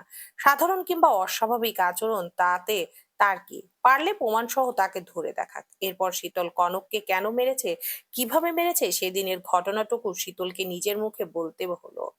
বিচারক তার মুখ থেকে সব শুনলো। এটা নিয়েও দুই উকিলের মধ্যে যুক্তিতর্ক চললো। প্রমাণ পেশ করা হলো। এক পর্যায়ে প্রমাণিত হলো শীতল আত্মরোগ। ভাইকে বাঁচাতে ঘটনা ঘটিয়েছিল, খুন করার পরিকল্পনা ছিল না, পরিস্থিতি অনুযায়ী ঘটে গেছে। কেস যখন এই অবধি এগোলো তখন সকলেই দোয়া করতে লাগলো যেন শীতলের জামিন হয়ে যায়। বিচারক যেন সদয় হয়। এর মধ্যে বিপক্ষ উকিল শুদ্ধর ঘাড়ে বাল্যবিবাহের অভিযোগ ছুড়ে দিলেন। শুদ্ধ জানতো এই প্রসঙ্গ আসবে, রেডিও ছিল। এবারও পক্ষের উকিল চমৎকার ভাবে হ্যান্ডেল করে নিলেন। তবে শুদ্ধর পেশাদারিত্বের কথা ভেবে কিছু টাকা জরিমানা করা হলো। এই পর্যায়ে শুদ্ধ শীতলের চোখাচোখি হলো। অন্য সময় হলে দুজনেই হেসে গড়াগড়ি খেত। বিয়ে হলো, বাসর হলো, বাচ্চা হলো। বিয়ে হলো, বাসর হলো, বাচ্চা কনসিভ করার পর কি না একে একে সব অভিযোগ খণ্ডানোর পর সবাই চূড়ান্ত ঘোষণার অপেক্ষায়। কক্ষে ততক্ষণ পিনপতন নীরবতা। বিচারক ঘস ঘস করে কিছু লিখছেন। সকলে দুরু দুরু বুকে অধীর আগ্রহে তাকিয়ে আছে। বিচারক লেখা শেষ করে চশমাটা নাকের ডগায় নামিয়ে আর চোখে একবার শীতলের দিকে তাকালেন। গলা খাকারি দিয়ে সকলের দৃষ্টি আকর্ষণ করলেন। তারপর হাতের কাগজের দৃষ্টি নিবদ্ধ করে গম্ভীর গলায় পড়তে শুরু করলেন। আদালত উভয় পক্ষের যুক্তি এবং স্থাপিত উপস্থিত সাক্ষ্য প্রমাণ সূক্ষ্মভাবে পর্যবেক্ষণ ও বিশ্লেষণ করে এই সিদ্ধান্তে উপনীত হয়েছে যে আসামি শীতল তার সহোদর ভাইকে নিশ্চিত মৃত্যুর হাত থেকে বাঁচাতে গিয়ে এই অপ্রত্যাশিত ঘটনাটি ঘটিয়েছে, যা আইনের দৃষ্টিতে মূলত ব্যক্তিগত আত্মরক্ষার অধিকার হিসেবে গণ্য। তবে আত্মরক্ষার সাপেক্ষে পদক্ষেপ নিতে গিয়ে আসামি যে পরিমাণ বল প্রয়োগ এবং অস্ত্র বহন করেছে তা দণ্ডবিধির নির্ধারিত আইন লঙ্ঘন করেছে বলে আদালত প্রতীয়মান করে। অন্যদিকে আসামির বিরুদ্ধে মাদক পাচার সহ চারিত্রিক অপবাদগুলো আনা হয়েছে তার সপক্ষে রাষ্ট্রপক্ষ অকাট্য প্রমাণ বা তথ্য উপস্থাপন করতে ব্যর্থ হয়েছে, ফলে তার অভিযোগগুলো আদালতে গ্রহণযোগ্যতা পায়নি। সেই সঙ্গে আদালত আসামির অল্প বয়স, ইতিপূর্বে পরিচ্ছন্ন জীবন এবং বর্তমান শারীরিক ও মানসিক বিপর্যস্ত অবস্থা অত্যন্ত সহানুভূতির সাথে বিবেচনা করেছে। সার্বিক পারিপার্শ্বিক ও ন্যায় বিচারের স্বার্থে আদালত আসামি শীতলকে দণ্ডবিধির ধারায় 1 বছরের সশ্রম কারাদণ্ড এবং বাল্যবিবাহের মাধ্যমে আইন পরিপন্থী কাজ করায় আসামির স্বামীকে নগদ 50,000 টাকা অর্থদণ্ডে দণ্ডিত করা হলো। জরিমানার অর্থ অনাদায়ে তাকে অতিরিক্ত আরো 1 মাস বিনাশ্রম কারাদণ্ড ভোগ করতে হবে। তবে বিশেষ উল্লেখ্য যে আসামি ইতিপূর্বে হাজতবাস বা সংশোধন কেন্দ্রে যতটুকু সময় অতিবাহিত করেছেন তার তার মূল সাজার মেয়াদ থেকে আইনত কর্তন বা বাদ দেওয়া হবে। এই ছিল মামলার চূড়ান্ত রায়। বিচারক রায় ঘোষণা করে মূল কপিতে স্বাক্ষর করে স্থান ত্যাগ করলেন। ওনার এই রায় যেন শুদ্ধের হৃৎপিণ্ডে গিয়ে বিঁধল। চোখজোড়া বন্ধ করে ঠোঁট কামড়ে ধীরে ধীরে নিজের বাহুতে মুখ লুকালো সে। মুহূর্তে ভেজে উঠল তার সাদা শার্টের হাতার কিছু অংশ। কানে প্রতিধ্বনির মতো বাজতে থাকলো 1 বছর, অর্থাৎ 365 দিন, 365 রাত। প্রতিটা সেকেন্ড, প্রতিটা মুহূর্ত তাকে বিচ্ছেদের বিষে ছটফট করতে হবে। একা গুমড়ে মরতে হবে। যেখানে সে শীতলকে এক মুহূর্তের জন্য চোখের আড়াল করতে চায়নি, তার জন্য 1 বছরের এই দূরত্ব কয়েক জন্মের সমান দীর্ঘ হয়ে দাঁড়ালো। কাঠগড়ায় দাঁড়িয়ে শীতল এক দৃষ্টিতে শুদ্ধর দিকেই তাকিয়েছিল। শুদ্ধর ভেঙে পড়ার এই দৃশ্যটুকু তাকে আরো বেশি করে দগ্ধ করে ফেললো। দুচোখ ছাপিয়ে নোনা জল গড়াতে লাগলো। ভীষণ ইচ্ছে করলো সকল নিয়ম ভেঙে ছুটে গিয়ে শুদ্ধের কান্নারত মুখটা 2 হাতে আগলে ধরে এই পাগল কাঁদছো কেন হো? খবরদার একটুও কষ্ট পাবে না, একদম কাঁদবে না বলছি। আমি আমার বিশুদ্ধ পুরুষকে ভেঙে পড়তে দেখতে অভ্যস্ত নই। আমি সব সইয়ে নেব, সব সাজা হাসি মুখে মেনে নেব। তুমি শুধু ছায়াসঙ্গী হয়ে আমার সঙ্গে থেকো। এই পাগল কাঁদছো কেন হুম? খবরদার একটুও কষ্ট পাবে না, একদম কাঁদবে না বলছি। আমি আমার বিশুদ্ধ পুরুষকে এভাবে ভেঙে পড়তে দেখতে অভ্যস্ত নই। আমি সব সয়ে নেব, সব সাজা হাসি মুখে মেনে নেব। তবু তুমি ছায়া সঙ্গী হয়ে আমার সঙ্গে থেকো। মনে মনে এই কথা বলে নত মস্তিষ্কে দাঁড়িয়ে রইল শীতল। চোখের পানিতে ঝাপসা হয়ে এলো চারিপাশ। দৃষ্টি তুলে কারো দিকে তাকাতে পারলো না, কেন জানি সাহসী হলো না। তবুও বুঝতে বাকি রইল না তার প্রিয়জনরা তার দিকেই তাকিয়ে আছেন, বুকে পাথর তুলে নীরবে অঝরে কাঁদছেন। হয়তো ওনারা শেষ পর্যন্ত আশা রেখেছিলেন জামিন হবে, হলো না। বরং তার বাড়ি ফেরার যাত্রা দীর্ঘ হলো। অপেক্ষার পালা আরো ভারী হলো। যদিও নিজের জন্য কষ্ট না হলেও প্রিয় মুখগুলোর দিকে তাকাতে পারলো না। ওনাদের করুণ দৃষ্টি সহ্য হলো না। ওনাদের এভাবে ভেঙে পড়ার দৃশ্য তার ভেতরটাকে নাড়িয়ে দিল। পুরনো ক্ষততে আবারও রক্তাক্ত হলো। এদিকে বিচারক যাওয়ার পর আদালত কক্ষে চাপা গুঞ্জন শুরু হয়েছে। কত রকমের কথা হচ্ছে, কেউ কেউ এড়ায় খুশি, কেউ বা বেজার, কেউ বা শুনিয়ে বলছেন বিচারককে টাকা খাইয়ে সাজা করানো হয়েছে। বড়লোকের বিচার হয় না, টাকার কাছে তাদের মস্ত অপরাধও মওকুফ। একথা শোনা মাত্র রুবাব রেগে কিছু বলতে গেলে সাফওয়ান চৌধুরী থামিয়ে দিলেন। বুঝিয়ে শুনে ছেলেটাকে শান্ত করালেন। এখানে ঝামেলা করা ঠিক হবে না। তাছাড়া বললেই তো আর হয়ে গেল না। যদি সত্যিই হতো তাহলে আজ টাকার বিনিময়ে জামিন কিনে মেয়ে বাড়ি নিয়ে ফিরতেন। কিন্তু কিছু কিছু ক্ষেত্রে টাকা কাজে আসে না, ক্ষমতাও কাজে লাগে না। তখন কয়েকজন পুলিশ শীতলের দিকে এগিয়ে এলেন। কাঠগড়া থেকে নামার নির্দেশ দিলে নেমে দাঁড়ালো শীতল। রায় অনুযায়ী তাকে 1 বছর উন্নয়ন কেন্দ্রে থাকতে হবে। এখন সেখানেই যেতে হবে। সে ঘাড় ঘুরিয়ে প্রিয় মুখগুলো দেখে নিল। তারপর নিজের নজর ফিরিয়ে পুলিশের কে বিনয়ী স্বরে বলল, বলছিলাম যে আমার বাড়ির লোকদের সাথে একটু কথা বলা যাবে? কথা দিচ্ছি বেশি সময় নেব না, মাত্র 2 মিনিট। না, না, আলাদা করে কথা বলা যাবে না। আলাদা না, আপনাদের সামনেই কথা বলবো। আসলে আমার বাড়ির লোকরা খুব কষ্ট পাচ্ছে। একটু কথা বলে আসি। বেশি না, মাত্র ২ মিনিট প্লিজ। কথা শুনে ওনারা নিজেরা মুখ চাওয়াচাই করলেন। কেন জানি ভীষণ মায়া হলো অল্প বয়সী মেয়েটাকে দেখে। এই কয়েকদিনে কাছ থেকে দেখেছে মেয়েটাকে। প্রথমে বাবা মারা গেল, তারপর পেটের বাচ্চা নষ্ট করতে হলো। আজ জামিনটাও হলো না। সব মিলিয়ে খারাপ লাগলো। তবে ওনারাও আইনের কাছে বাঁধা। ওনাদের হাতেও কিছু করার নেই। তবে এখনো যেহেতু আলাদা আদালত কক্ষে আছে, তাই বিবেচনা করে বলেন, ঠিক আছে, দ্রুত কথা সারুন, আমরা এখানেই আছি। জি, ধন্যবাদ। একথা বলে দুটো পা বাড়ালো সে। হাতে হ্যান্ডকাপ নেই, মুখ মলিন। তবে ঠোঁটের কোণে এক চিলতে মৃদু হাসি। তাকে আসতে দেখে সবাই তড়িৎ উঠে দাঁড়ালো। অঝরে কাঁদতে লাগলেন। ঘিরে ধরে দাঁড়ালেন চৌধুরী নিবাসের ছোট রাজকন্যাকে। যদিও এখনকার আর আগের শীতলের মাঝে আকাশ পাতাল তফাৎ। আগের শীতল সামান্য ব্যথায় সারা বাড়ি মাথায় তুলতো, আর এখনকার শীতল আদালতের রায় শুনেও ঠোঁটে হাসি এঁটে দিব্যি দাঁড়িয়ে আছে। এটাই কি সবচেয়ে বড় পরিবর্তন নয়? একের পর এক যা হচ্ছে, এখনো মেয়েটা ধৈর্যহারা হয়নি, কাতর হয়ে নুয়ে পড়েনি, বরং নিজেকে শক্ত রাখতে যথাসম্ভব চেষ্টা চালিয়ে যাচ্ছে। কি নিদারুণ তার অভিনয়! সবাইকে কাঁদতে দেখে সে মৃদুভাবে মাথা নাড়ল। অর্থাৎ কাঁদবে না কেউ। কেন কাঁদবে? কিছুদিনের জেল হয়েছে, ফাঁসি তো আর হয়নি। তার কথা শুনে কেউ জবাব দিতে পারল না, শুধু করুণ দৃষ্টিতে তাকিয়ে রইলেন। তখন শীতল সিমিনের ২ বা হাত আঁকড়ে ধরে হাঁটু গেড়ে বসলো। আলতো হেসে মায়ের কোলে মাথা রাখলো। আপনা আপনি তার চোখ জোড়া বুজে এলো। বোঝা ২ চোখের কার্নিশ বেয়ে ঝরঝর করে কয়েক ফোঁটা জল গড়ে গেল। আগে মা বকলে মনে হতো মা ভালোবাসে না, মরেই গেলে ভালো হবে, বাড়ির সবাই খুশি হবে। আবদার অনুযায়ী কিছু না পেলে ইচ্ছে করতো যেদিক ২ চোখে যায় চলে যেতে। যারা সামান্য আবদার মেটাতে পারে না, তারা কেমন আপনজন। তার খাওয়া দাওয়া পড়াশোনা ঘুম নিয়ে কেউ কিছু বললেও রাগ হতো, খুব বিরক্ত লাগতো। মনে হতো একা একা থাকা খুব শান্তির, কেউ বলার নেই, বকারও নেই। কিন্তু কেন্দ্রে থাকাকালীন প্রতিনিয়ত টের পেয়েছে মা কেমন আপনজন কি। এখন কেন্দ্রে না খেলে কেউ বকে না, না ঘুমালেও কেউ ধমকায় না। চুলে কতদিন হলো তেল দেওয়া হয় না, কেউ জোর করে তেল দিয়ে চুল বেঁধে দেয়নি। ভাইদের সঙ্গে ঝগড়া করা হয়নি কারণে অকারণে। তার প্রিয় মানুষটাকে রাগিয়ে দেওয়া হয় না। আগে যদি গুণাক্ষরেও টের পেত তাকে পরিবার ছাড়া হতে হবে, তাহলে পূর্বর দিনগুলোর প্রতিটা মুহূর্ত খুব করে উপভোগ করত।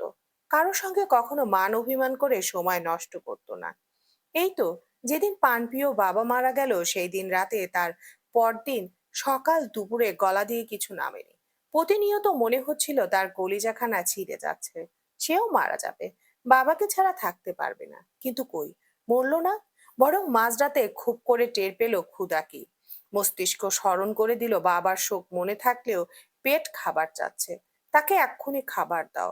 অতঃপর চোখের জল ঝরিয়ে পানি দিয়ে ভিজিয়ে কোনো মতো একখানা বিস্কুট গিলেছিল। এছাড়া আর কি করবে? কেন্দ্রে তো আর মা নেই যে মেয়েটা কিছু খায়নি ভেবে খাবার তুলে রাখবে। কিংবা প্রিয় পুরুষটাও তো নেই যে মাঝরাতে তার ক্ষুধা লাগবে ভেবে শিয়রের পাশে খাবার ঢেকে রাখবে। জীবনে তো সোজা না। আর মনের রাগ ঝাল সব আপনজনের উপরেই দেখানো যায়। সেও আগে কত রাগ দেখিয়েছে, কারণে অকারণে অভিমান করেছে। তবে এখন হাড়ে হাড়ে অনেক কিছু টের পাচ্ছে। নিত্যদিন নিত্য নতুন অভিজ্ঞতা হচ্ছে। মনে মনে এসব ভেবে চোখ বন্ধ করলো। মায়ের কোলে এত শান্তি, এত আরাম। সে এক মায়ের কোলে মাথা রেখেছে, অথচ সে নিজেও মা হতে পারত। তার কোলেও কেউ আসতো, তার মতো ঠিক এভাবেই কোলে মাথা রাখতো। কিন্তু সেই সৌভাগ্যটুকু যে ভাগ্যে নেই। সন্তানের কথা মনে হতেই মায়ের হাত দুটো আরেকটু শক্ত করে ধরে চুপ করে রইল। তারপর সোজা হয়ে বসে মায়ের চোখের পানি মুছে দিল। কিংখুয়াতকাল চুপ থেকে বলল, তুমিই তো বলতে দিন নাকি পানির মতো, চোখের পলকে দিন কেটে বছরে ঠেকে। দেখবে, দেখতে দেখতে দিন পেরিয়ে গেছে। এমনই একটা দিন আসবে যেটা হবে আমার মুক্তির দিন। সেই মুক্তিই আমাকে তোমার কোলে ফেরাবে। আমি আবারও ঠিক আগের মতো দিনরাত তোমাকে জ্বালাতে পারবো। ইচ্ছে মতো তোমার কোলে ঘুমাতে পারবো। আর একটু ধৈর্য ধরো। আমাদের সব খারাপ দিন একদিন শেষ হবে। আমরা আবার এক হব। আমি ফিরবো, সায়ন ভাইয়া ফিরবে, আপুর পুচকু বাবু সোনা আসবে। ভাবো তো, আগামী দিনগুলোতে আমরা কত ভালো থাকবো, কত সুখে থাকবো। কেঁদো না আম্মু। উহু, আবার কাঁদে। আমাকে যেতে হবে, একটু হাসো, হাসি মুখে আমাকে বিদায় দাও দেখি। আবার যেতে হবে শুনে সিবিন হাউমাউ করে কেঁদে উঠলেন। শীতল যত্ন করে আবারও ওনার চোখ মুছে দিয়ে ভাঙা ভাঙা স্বরে বলল, আম্মু, ও আম্মু, একটু থামো না। তোমাকে কাঁদতে দেখে গেলে আমি একদণ্ডও শান্তি পাবো না। তোমার নামে বিচার দেওয়ার মানুষটি নেই। দেখে খুব অবাধ্য হচ্ছ কিন্তু। সিমিন জবাব দিতে পারল না। শব্দ করে কেঁদে মেয়ের সারা মুখে চুমু দিয়ে বুকে চেপে ধরলেন। বাকিরাও মুখ লুকিয়ে যে যার মতো কাঁদতে লাগলো। স্বর্ণ ছলো ছলো চোখে মেঝের দিকে তাকিয়ে আছে, তার হাত পা থরথর করে কাঁপছে। সে জন্মের পর থেকে বোধহয় মা বোনকে এতটা অসহায় রূপে দেখেনি। আজকাল নিজেকে বড্ড বেশি অসহায় লাগে। মা বোনকে কাঁদতে দেখে না চাইতেও স্বর্ণ ডুকরে কেঁদে উঠল। কান্নার শব্দে শীতল মাকে ছেড়ে দুটো বোনের কাছে এলো। বোনকে শক্ত করে জড়িয়ে ধরলো। তারপর হাঁটু গেড়ে বোনের হাতের উল্টো পিঠে চুমু এঁকে বলল, কাঁদিস না আপু, দোহাই লাগে, কাঁদিস না। তুই কাঁদলে সায়ন ভাইয়া রেগে যাবে, আমাকে খুব বকবে। জানিস তো, তার স্বর্ণকমল একটু কাঁদলে কেমন পাগল হয়ে যায় সে। এইটুকু বলে থামলো শীতল, তারপর নিচু স্বরে আবার বলল, তোর চোখে মুখে অপরাধ বোধের ছাপ কেন? তুই কি নিজেকে দোষী ভাবছিস? এখানে তো তোর দোষ নেই। যা হয়েছে সেটা নিয়ে আফসোস করিস না। বরং যা হচ্ছে বা যা হয়েছে আমি মেনে নিয়েছি। পরিবার থেকে দূরে আছি, এজন্যই কষ্ট পাচ্ছি যদিও। এছাড়া কোনো কিছুতে আমার কষ্ট নেই, বিন্দু পরিমাণ আফসোস নেই। এমনকি আমি এখনো চাচ্ছি আমার জীবনে আরো দুঃখ এসে ভিড় করুক, আরো কঠিন সময় আসুক, আমি সব সয়ে নেব ইনশাআল্লাহ। শুধু তার বিনিময়ে আমার ভাই বোনেরা সুখে থাক, অনেক ভালো থাকুক। দরকার হলে তাদের ভালোর জন্য আমি আবারও হাতে অস্ত্র তুলে নেব, আবারও খুন করব, আবারও খুনি তকমা গায়ে মাখবো। তোর কি মনে হয় একটা খুনের দায়ে তোর বোন নেতিয়ে যাবে, ভেঙে পড়বে? উহু, আমার পরিবার যতক্ষণ নিরাপদ আমি ততক্ষণই নীরব। নতুবা ঝড়ের মাঝে আমি আবারও ঝড় তুলবো। মিলিয়ে নিস। আমার এই মনোবল কোথাও থেকে পেয়েছি জানিস? তোর থেকে। অথচ তুই কিনা এভাবে ভেঙে পড়ছিস। এটা কি হয় বল? মানা যায়? যায় না। দোহাই লাগে আপু, নিজেকে সামলা। নিচু স্বরে বলা তার প্রতিটা কথা স্বর্ণ শুনল। বোনের আদরে মুখটা তুলে কপালে সময় নিয়ে চুমু আঁকলো। তখনই দু চোখ দিয়ে ঝরঝর করে অশ্রু ঝরে গেল।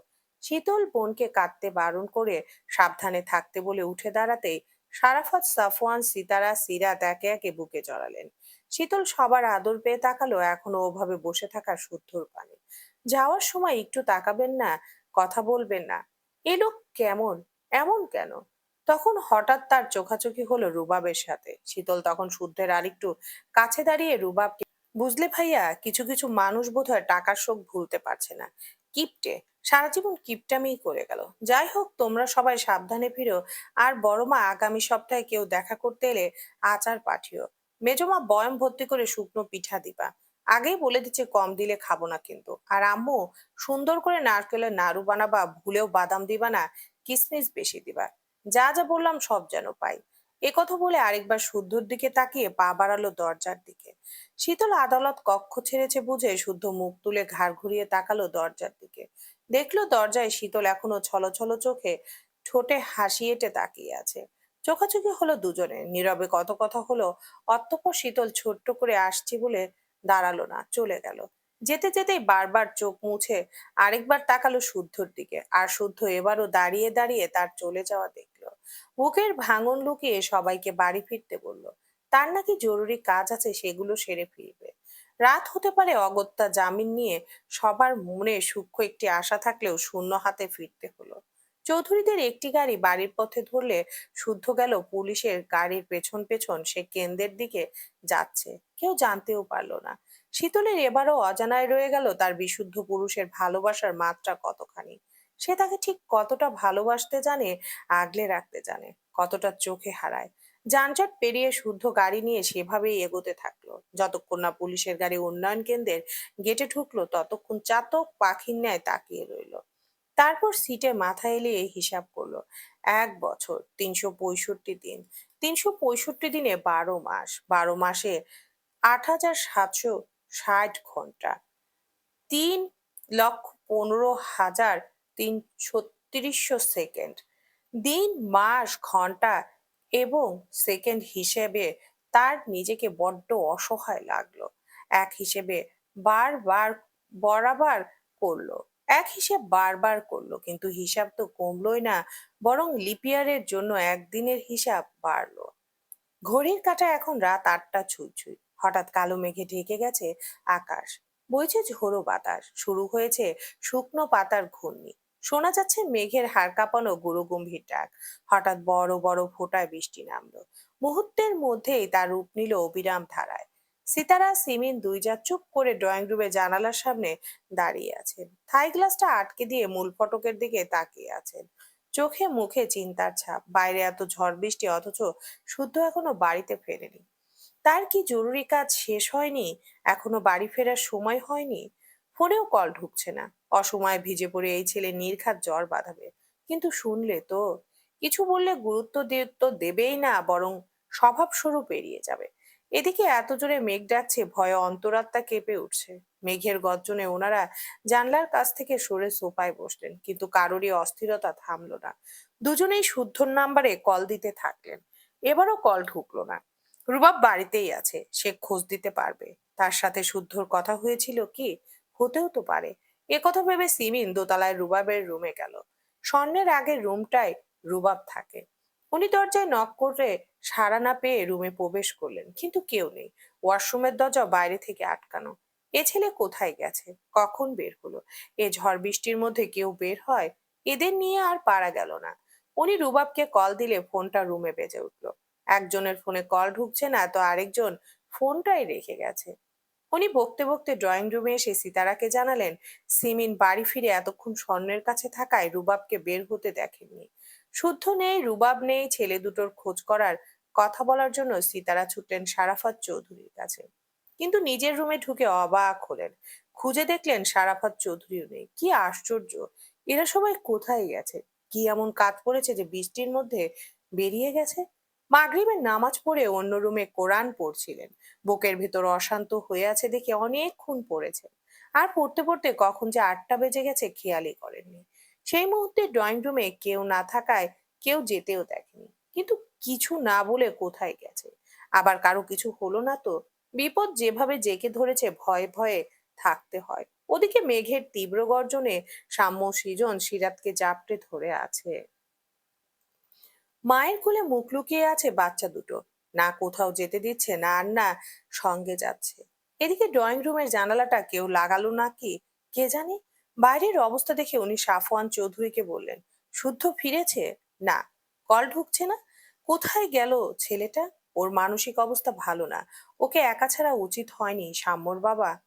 ও কি বারণ শোনার ছেলে? তাছাড়া ওর মনের অবস্থা ভালো না দেখে একা ছেড়েছিলাম। চিন্তা করো না, হয়তো বৃষ্টির কারণে আটকে গেছে। তাই হবে। তুমি এদের ধরো তো, আমি গিয়ে দেখি বড় ভাবি কি করছে। ভাবির শরীর খুব একটা ভালো নেই। এদিকে স্বর্ণ বাড়িতে ফিরে বমি টমি করে কাহিল হয়ে পড়েছে মেয়েটা। আল্লাহ কবে যে আমাদের দিকে মুখ তুলে তাকাবেন, কবে যে সব ঠিকঠাক হবে।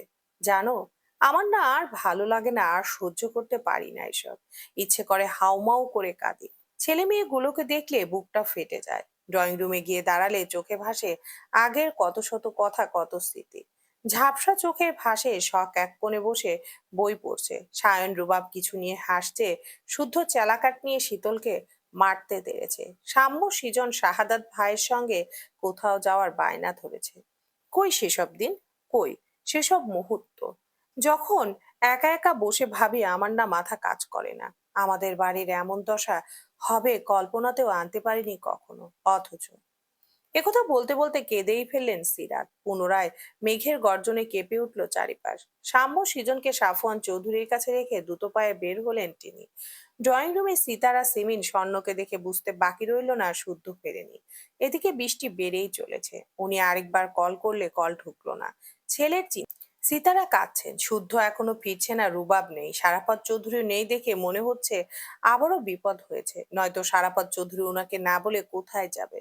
যেখানে যাক, বৃষ্টি বাদলার দিনে না বলে যাওয়ার মানুষ তো উনি না।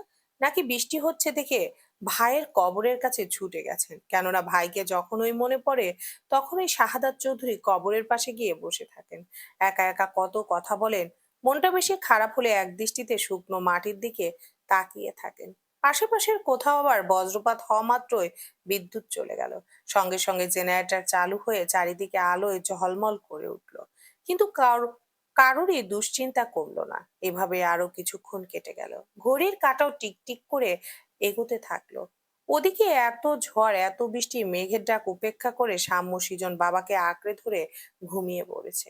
বাবার হাতের দুটো আঙ্গুল তাদের ছোট ছোট দুই হাতের মুঠোয়। পৃথিবী লন্ডভন্ড হয়ে গেলেও বাবা তাদের ফেলে যাবে না, কোনো ক্ষতি হতে দেবে না। এ ভরসায় তারা এই পরিস্থিতিতেও নিশ্চিন্তে ঘুমিয়ে পড়েছে। এর ঘন্টাখানিক পর ধীরে ধীরে মেঘের গর্জন কমে এসেছে। ঘড়ির ঘন্টার কাঁটা তখন 11টার ঘরে গিয়ে স্থির। বৃষ্টির মাত্রা একটু কমেছে, তবে তিনজা এখনো ড্রয়িং রুমে বসে আছে। ঘুরে ফিরে ওই তিনজনকেই কল করছে। তখন পরপর দুটো গাড়ি চৌধুরী নিবাসের মূল ফটক পেরিয়ে ভেতরে এসে থামলো। গাড়ির হর্ন শুনে তিনজায়ের কলিজায় যেন পানি এলো। তারা ফিরেছে ভেবে সিমিন তখন রাগে গজগজ করতে করতে বললেন, আসুক বেয়াদব দুটো, কান টেনে যদি লম্বা না করেছি। মেয়ে জামাই হয়েছে বলে কি সাপের 5 পা দেখেছে? যা মন চাইবে তাই করবে। রাস্তায় আটকে গেছে, কল করে একটু জানালে কি এমন ক্ষতি হতো? তা করবে কেন? দুশ্চিন্তায় রাখতে হবে না বাড়ির লোককে? উনি গজগজ করে দরজা খুলে রাখলেন আর সিরাত জানালার কাছে দাঁড়ালেন। জানালা দিয়ে উঁকি মেরে দেখলেন পার্কিং লটে আগে দুটো গাড়ি থেমেছে। ধীরে ধীরে গাড়ির দরজা খুলে রুবাব নেমে সারাফত চৌধুরীকে ধরে নামালো। তা দেখে এবার সিরাতের ভুরু জোড়া কুঁচকে গেল। সারাফত চৌধুরী কি হলো?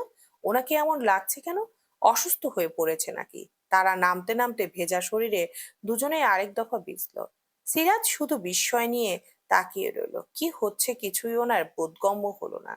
তখন তারা দরজা পেরিয়ে ড্রয়িং রুমে এসে দাঁড়াতেই সারাফত চৌধুরীর পাজরা যেন অবশ হয়ে এলো। নিজের ভারসাম্য হারিয়ে উনি ধপ করে মেঝেতে বসে পড়লেন। চারিদিকে কেমন ঝাপসা হয়ে এলো। সিমিন, সিরাত, সিতারা বাখারা হয়ে তাকিয়ে রইলেন। কিছু বলার আগে কয়েক জোড়া পায়ের শব্দে ঘুরে সেদিকে তাকালেন। অর্ক, হাসান, কামরান, স্যান্ডি আর আজম মিলে স্ট্রেচারে কাউকে এনে রাখলো ড্রয়িং রুমের মাঝখানে। সাদা কাপড়ে ঢাকা কারো মুখ। বাকিরাও তখন ড্রয়িং রুমে উপস্থিত। হতভম্ব চোখে তাকিয়ে আছে মৃত মানুষটার দিকে। একে, কি হয়েছে এখানে কেন? এই তিনটে প্রশ্নের উত্তর পেতে উৎসুক হয়ে রইলেন। সারাফত চৌধুরী অঝরে কেঁদেই যাচ্ছেন। কণ্ঠস্বর ভেঙে গেছে, ভাঙা গলা দিয়ে কথা বের হচ্ছে না, তবুও নিজের মতো করে ভাঙা সুরে আওড়ালেন, এত রাগ ছিল আমার উপর, এত অভিমান নিয়ে কেউ চলে যায়? আর কোনোদিন বাবা বলে ডাকবি না আমায়, আর রাগ দেখাবি না। একবার মাপ চাওয়ার সুযোগটুকু দিলি না রে আব্বা। এই আফসোস আমি কিভাবে ভুলবো? আমি কিভাবে নিজেকে সামাল দেব? এটুকু বলেই থামলেন তিনি। তারপর শুকনো ঢোক গিলে পুনরায় বললেন, রেগে একটা মেরেছি না হয়, বাবা হয়ে একটা মারতে পারিনি, শাসন করতে পারি না, তাই বলে এভাবে মুখ ফিরিয়ে নিবি? এভাবে চলে যাবে? ওনার কথা শুনে সিতারা চৌধুরী বিস্ফোরিত দৃষ্টিতে তাকিয়ে রইলেন। তবে কি এটা শুদ্ধ? শুদ্ধর সঙ্গে তো ওনার মলিমানিল্য চলছে। হচ্ছেটা কি? আচ্ছা, এটা কি দুঃস্বপ্ন? উনি কি কোনো ঘোরের মধ্যে আছেন? শরীরের আঘাত করে বুঝলেন না, এটা দুঃস্বপ্ন নয়। তবে কি সত্য? সত্যি সত্যি ওনার বুক শূন্য হয়ে গেল, কোল শূন্য হয়ে গেল। অভিমান করে ছেলেটা চলে গেল। সকালে যে বলল জরুরি কাজ আছে, ফিরতে দেরি হবে, কিন্তু একেবারেই যে ফিরে হারিয়ে যাবে তা তো বলেনি। শুদ্ধ তো একটা ফাঁকিবাজ নয়, মিথ্যাবাদী নয়। সে তো কথা দিয়ে কথা রাখে। তাহলে ধীরে ধীরে রাশের শরীরে ঢাকা সাদা কাপড়ের উপর রক্ত ভেসে উঠেছে, বিশেষ করে মুখের অংশটুকু। ওনার কলিজার টুকরোর এই অবস্থা কেন হলো? কি হয়েছে তার? পড়ে টরে গিয়েছিল কোথায়? কোথায় ব্যথা পেয়েছে? মুখে এত রক্ত কেন? একের পর এক বিপদ আঘাত হানছে। হানুক, তাই বলে ছেড়ে চলে যেতে হবে? এ কেমন নিয়ম? আর আজকাল সবারই যাওয়ার এত তাড়া কেন? এভাবে যেতে থাকলে ওনারা বাঁচবে কাদের নিয়ে? কে বুক পান জুড়িয়ে ডাকবে ওনাদের? উনি আর কিচ্ছু ভাবতে পারলেন না। মস্তিষ্ক এই আঘাত সইতে পারল না, জ্ঞান হারিয়ে মেঝেতে লুটিয়ে পড়লেন। ওনাকে পড়তে দেখে সিরাত বড়জাকে ধরে চিৎকার করে কেঁদে উঠলেন। সিমিন নিজেও পাথর হয়ে দাঁড়িয়ে আছেন। নিজে না হয় বিধবা হলেন, মেয়েকেও এবার বিধবার বেশে দেখতে হবে? এটাও ভাগ্যে ছিল? শীতল সহ্য করতে পারবে? মেয়েটার জীবনে কি কম কষ্ট ছিল? ওনার মেয়েটা যে এবার মরে যাবে, সত্যি মরে যাবে। যখনই দেখা করতে যান কতবার করে বলে, আম্মু ওর দিকে খেয়াল রেখো তো, জোর করে খাওয়াবে, রাত করে ফিরলে বকবে, বুঝলে আম্মু, আমি এখানে খারাপ নেই, বরং ভালোই আছি। তোমার শুধু ওকে একটু দেখে রেখো। মেয়ে তো দায়িত্ব দিয়েছিল, কিন্তু সেই দায়িত্ব পালন করতে পারলেন না। এবার কোন মুখে মেয়ের সামনে দাঁড়াবেন, কি বলবেন? উনি আর কিছু ভেবে পেলেন না। সাহসও হলো না সাদা কাপড় তুলে মুখটা দেখার, শুধু ফ্যাল ফ্যাল করে মেঝের দিকে তাকিয়ে রইলেন। এদিকে সিতারার মুখে পানি ছিটানো দিয়ে কোনো মতো জ্ঞান ফিরল। পাশে বসে কাঁদছে সব, হাত পা ডলে দিচ্ছে ঐশ্বর্য। হঠাৎ ওনার দৃষ্টি আটকালো অর্ক, স্যান্ডি, হাসান আর কামরানের দিকে। এরা এখানে কেন? এরা সায়নকে নিয়ে দেশের বাইরে ছিল এতদিন। ওনার এবার টনক নড়ল। সেদিনের সেই ঘটনার পর সায়নের উপর আবারও হামলা হয়েছিল। ভুল ওষুধ দেওয়া হচ্ছিল, ফলে তার সায়নের শরীর কাজ করা বন্ধ করে দিয়েছিল। এর পরদিনই গোপনীয়তার সাথে সায়নকে দেশের বাইরেও পাঠিয়ে দেওয়া হয়েছিল। সায়নের কেবিনে রাখা হয়েছে অন্য কাউকে, এমনকি একজন ডাক্তার ছাড়া অন্য কেউ অ্যালাউ ছিল না। তবে সমস্যা বেঁধেছিল তার সাথে কে যাবে, কে থাকবে। এদিকে শুদ্ধ যদি ভাইয়ের সাথে যায়, এদিকটা কে সামাল দেবে? শুদ্ধ চলে গেলে শীতল মানসিকভাবে আরো ভেঙে পড়তেও। মেয়েটার কথা বিবেচনা করে বিপদের দিনে শুদ্ধর বন্ধুরা আগে এগিয়ে এসেছিল। সায়ানকে পাঠিয়ে তারাও একে একে দেশ ছেড়েছিল। তাদের সঙ্গে শখ আর ঐশ্বর্যও ছিল, যার কারণে বাড়িতে এদের উপস্থিতি ছিল না। কিন্তু এরা ফিরে এসেছে কেন? এখন তো ফেরার কথা নয়। তবে অনাকাঙ্ক্ষিত পরিস্থিতিতে মানুষের মস্তিষ্ক পরিচিত গণ্ডির বাইরে চিন্তা করতে অলসতা করে। ফলে নির্দিষ্ট কারো উপর সবটুকু মনোযোগ বা দুশ্চিন্তা স্থির করে ফেলে। এখন যেমন শুদ্ধ বাড়ি নেই, বাইরে এত ঝড় বৃষ্টি, ছেলেকে নিয়ে দুশ্চিন্তা করায় এতক্ষণ লাশটাকে শুদ্ধই ভেবেছিল। কিন্তু অর্কদের দেখে ওনার টনক নড়ল। সায়নকে ফেলে ফিরে আসার মানুষ না এরা। উনি সমীকরণ মিলাতে পারলেন না। মায়েদের মন বড়ই বিচিত্র। বিপদ আসলে আগে নিজেদের সন্তানদের কথায় মাথায় আসে। মোনাজাতে সবার আগে সন্তানদের জন্য করার দোয়ায় মুখ থেকে বের হয়। সিতারার এবার বুক পাঁজর যেন ভেঙে এলো। বুকে কিছু চাপ দিয়ে ধরলো। উনি নিজেকে ছাড়িয়ে হামাগুড়ি দিয়ে লাশের কাছে গেলেন। দুই চোখের পানিতে কিছুই দেখতে পাচ্ছেন না। সন্তান কি মা ভয় পায়? পায় না তো। যতই ভয়ঙ্কর লাশই হোক, মায়ের কাছে সন্তান সবসময় বড্ড আদরের। কম্পিত হাতে মুখের উপর থেকে সাদা কাপড়টা সরাতে দেখা গেল রক্ত মাখা একখানা মুখ। উনি শাড়ির আঁচল দিয়ে যত্ন করে মুখখানা মুছে দিতে দিতে মমতা ভরে ডাকলো, সায়ন, কলিজা আমার, কি হয়েছে বাবা? গলা ফাটিয়ে আম্মু আম্মু করে ডাকতে ডাকতে বাড়িতে ঢুকার কথা না তো? ওর তো বাবা, মা মা বলে একবার ডাক দেখি। কতদিন ধরে ডাকিস না আমায়? ডাক না একবার। বিড়বিড় করে এসব আওড়াতে আওড়াতে রক্ত মুছে দিতে একটা মুখ স্পষ্ট হলো। চোখের পানি মুছে একটু ঝুঁকে ভালো করে তাকালো ফর্সা মুখখানার দিকে। চিনতে পেরে এবার হতভম্ব হয়ে তাকালেন সারাফত চৌধুরীর দিকে। সারাফত চৌধুরী ওনার দিকে তাকিয়েছিলেন। সিতারা চৌধুরীর হাত থেমে গেলেও চোখের পানি বাদ মানেনি। মৃত মানুষটার মুখের উপরই এখনো টপ টপ করে পড়ছে ওনার চোখের পানি। ওনাকে থমকে যেতে দেখে সারাফত চৌধুরী এবার বললেন, থামলে যে? কাঁদো সিতারা, আর একটু কাঁদো। আমার ছেলের মুখটা আরেকটু ছুঁয়ে দাও। তোমার আঁচল দিয়ে ওর রক্তটুকু মুছে দাও। রক্তে পাপ থাকে না সিতারা, হাত সরিও না। ওর কপালে আর একবার হাত রাখো। ভয় নেই, এবার কারো ক্ষতি করতে আসেনি, এসেছে চিরতরে মুক্তি দিতে। একথা বলে উনি শব্দ করে কেঁদে ফেললেন। ওনার কান্নার শব্দে ভারী হয়ে উঠল ড্রয়িং রুম। সিরাজ, সিমিন, সাফওয়ান চৌধুরী তখনও মুখটা দেখেনি দেখে ছুটে আসতে ওনারাও এবার থমকে দাঁড়িয়ে গেলেন। বিস্ময় নিয়ে চেনা ভাবে, চেনা তবে ভীষণ অপ্রিয় মুখটার দিকে তাকিয়ে রইলেন। কারণ এখানে শুদ্ধ সায়ন নয়, শুয়ে আছে সারাফত চৌধুরীর আরেকটা অবাধ্য ছেলে, ইয়াসির খান। ধীরে ধীরে সময় গড়াতে লাগলো। ড্রয়িং রুম থেকে কান্নার শব্দ ক্ষীণ হতে হতে একেবারে মিলিয়ে গেল। সারাপত চৌধুরী দেয়ালে মাথা ঠেকিয়ে বসে আছেন। ওনার কোলের উপর ইয়াসিরের মাথা। উনি আলতো করে ছেলের মাথায় হাত বুলিয়ে দিচ্ছে। রক্ত ভিজে আছে ইয়াসিরের মাথার চুল। কপালের এক পাশ দিয়ে বুলেট ফুঁড়ে আরেক পাশ দিয়ে বেরিয়েও গেছে। ক্ষত স্থান থেকে এখনো চুইয়ে চুইয়ে রক্ত পড়ছে। সেই রক্ত জমা হচ্ছে ঘাড়ের কাছে। ভিজে আছে সাদা কলারের টি শার্ট। সাদাতে লাল রক্ত ফুটে উঠেছে। সারাপত চৌধুরীর নির্লিপ্ত চাহনিতে তার মুখের দিকে তাকিয়ে আছে। আল্লাহর সৃষ্টি কতই না সুন্দর, কত যত্ন করে বানিয়েছে ওনার ছেলেটাকে। নীল চমৎকার দুটো চোখ, কত সুন্দর মুখের গড়ন। ওর মা শখ করে নাম রেখেছিল ইয়াসির খান, চেয়েছিল মানুষের মতো মানুষ করতে। কিন্তু রাগ জেদ ওকে পথভ্রষ্ট করলো। বিপদে নিয়ে গেল, টাকার পিছনে ছুটতে গিয়ে জীবনের সবচেয়ে বড় ক্ষতিটা করলো। তবুও উনি যথেষ্ট চেষ্টা করেছেন ফিরিয়ে আনার, কিন্তু সে তার জেদে অটল। জেদ দেখাতে দেখাতে আজকের এই পরিণতি। সে যদি নিজেকে একটু শুধরাতে পারতো, তাহলে শেষটা এমন নাও হতে পারতো। ওনার দুই হাতের উপর শেষ নিঃশ্বাস ত্যাগ করেছে ইয়াসির, অথচ এই হাতটা ওনার শক্তি হতো, বেঁচে থাকার আরেকটি অবলম্বন হতে পারত। কিন্তু হয়নি, কারণ সে চায়নি।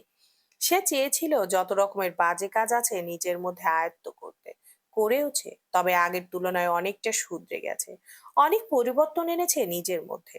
টাকার জন্য তৈরি করা সাম্রাজ্য নিজেই ধ্বংস করেছে, কিন্তু পারেনি শীতলের মায়া ত্যাগ করতে।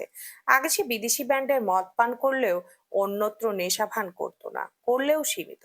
কিন্তু ইদানিং সেটার মাত্রা 4 গুণ বাড়িয়েছে। যেমন এখন তার হাতে অসংখ্য সূচ ফুটানোর দাগ ফুটে উঠেছে, সেই দাগে একটি লেখাও ফুটে উঠেছে, কেউ আমারে চাইলো না। এটা কিছু দিয়ে পুড়িয়ে লিখেছে। পোড়ার দাগটা আরো দগদগে হয়ে উঠেছে। এটা যে ইচ্ছে করেই করেছে বুঝতে বাকি রইলো না। ছেলেটা আজকাল নিজেকে কষ্ট দিতে উঠে পড়ে লেগেছে। এতে কি শান্তি পায় কে জানে। এটা বোধহয় ওনার উপরে রাগ করেছে, কারণ উনি জানেন ইয়াসির ওনার উপর বড্ড বেশি অভিমান করেছেন। মেরেছেন বিধায় অভিমানের মাত্রা বোধহয় একটু বেশিই ছিল।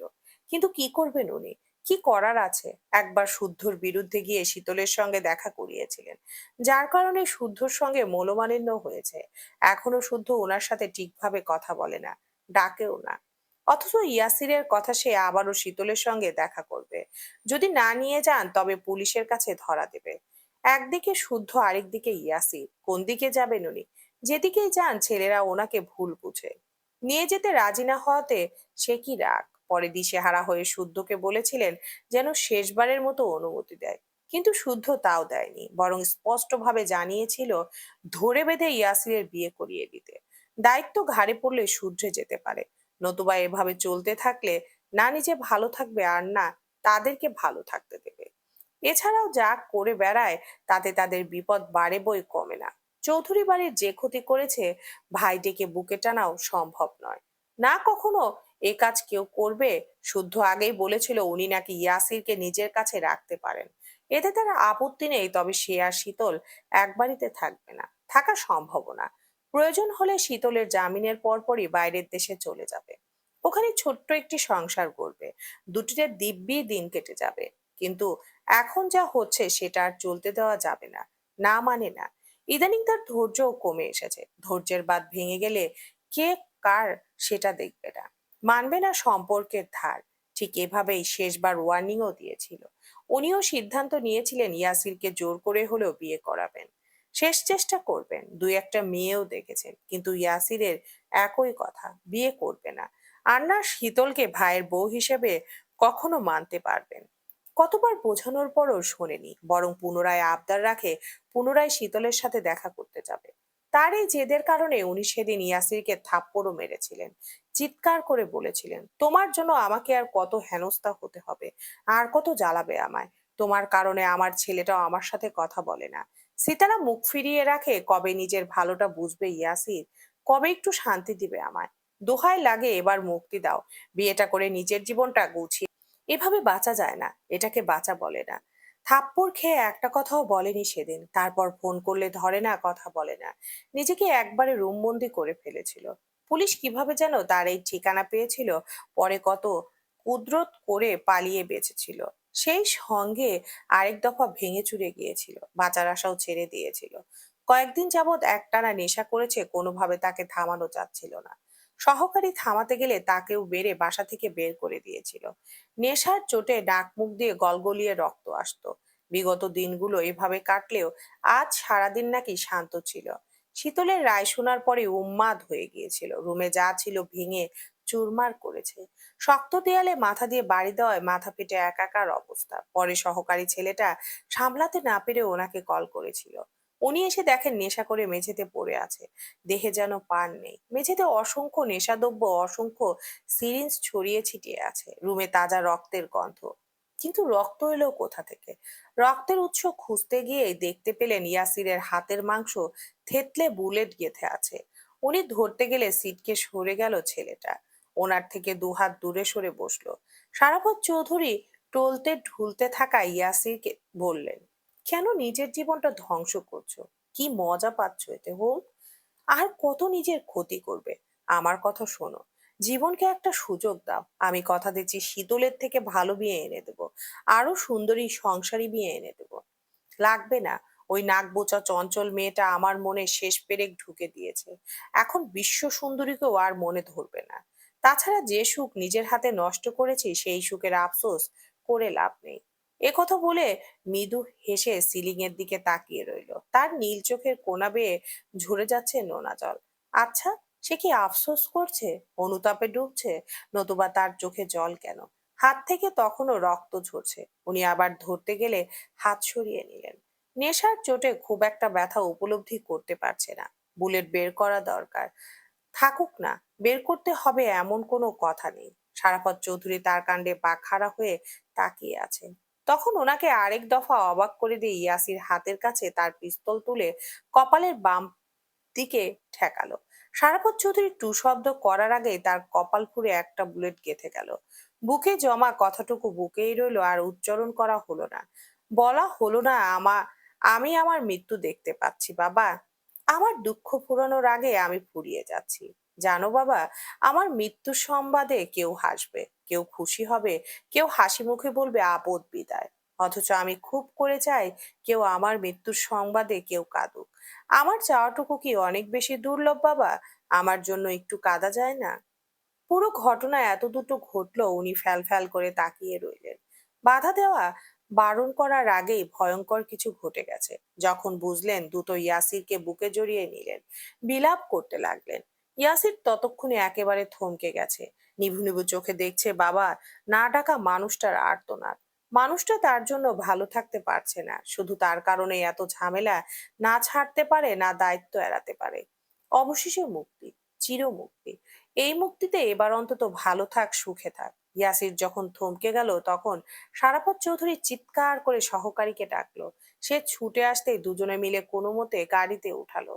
বাইরে তখনও ঝড় বৃষ্টি, তবুও তোয়াক্কা না করে ফুল স্পিডে গাড়ি চালাতে গিয়ে আরেকটা গাড়ির মুখোমুখি হয়ে গেল। সেই গাড়ির পেছনেই ছিল অর্কদের গাড়ি। পরিচিত গাড়ি দেখে রুবাব খেয়াল করে দেখে এটা সারাফত চৌধুরীর গাড়ি।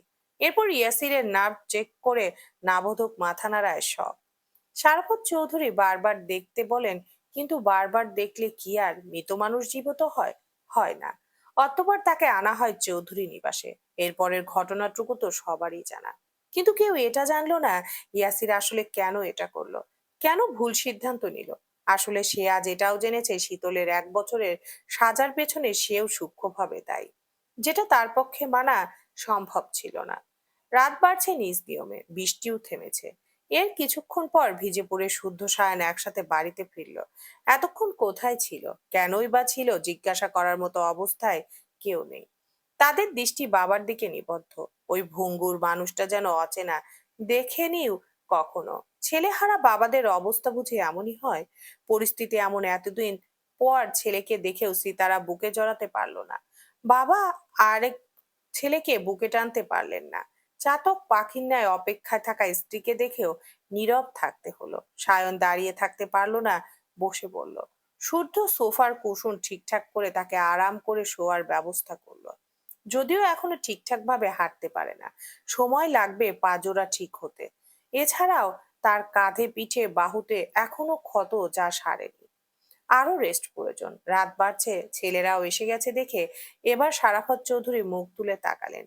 একটু ঝিম মেরে থেকে নিশ্চুপ থেকে সিতারাকে বললেন, তোমাকে একদিন বলেছিলাম চৌধুরী নিবাস হচ্ছে ফুলের বাগান, আর বাড়ির প্রতিটা সদস্য হচ্ছে সেই ফুলের বাগানের প্রিয় ফুল। তুমি এতদিন নিজের মতো করে বাগানের যত্ন করেছো, ফুল ফুটিয়েছো। এটা তোমার সংসার, তোমার পরিবার। আমি তোমার মতো সংসার বুঝি না, তবে আজকে তোমার ফুলের বাগানের একটু অংশ আমাকে দাও। ধরে নাও একটি বিষাক্ত কাঁটা পুঁতবো। এটা নামে বিষ কাঁটা, বিষ ছাড়ানোর শক্তি নেই তার। দাও না সিতারা, কথা দিচ্ছি আর কখনো এমন দাবি রাখবো না। আসলে ওর এনকাউন্টার জারি করা, পুলিশ যেখানেই দেখবে গুলি করবে, দেহটাকে কাটাছেঁড়া করবে, কিংবা দুবাই পাঠিয়ে দেওয়া হবে। আমি চাচ্ছি আমার কাছে ওকে লুকিয়ে রাখতে। এখন দেহে প্রাণ নেই, আর চাইলেও কারো ক্ষতি করতে পারবে না। স্বামীর কথা শুনে সিতারা ঝরঝর করে কাঁদলেও শুদ্ধ রুবাব সহ আরো বাকি ছেলেদের উদ্দেশ্যে আদেশ দিলেন সারাফত চৌধুরীকে সাহায্য করার জন্য। অতঃপর বাগানে বড়ই পাতা আর গরম জলে ইয়াসিরকে গোসল করানো হলো।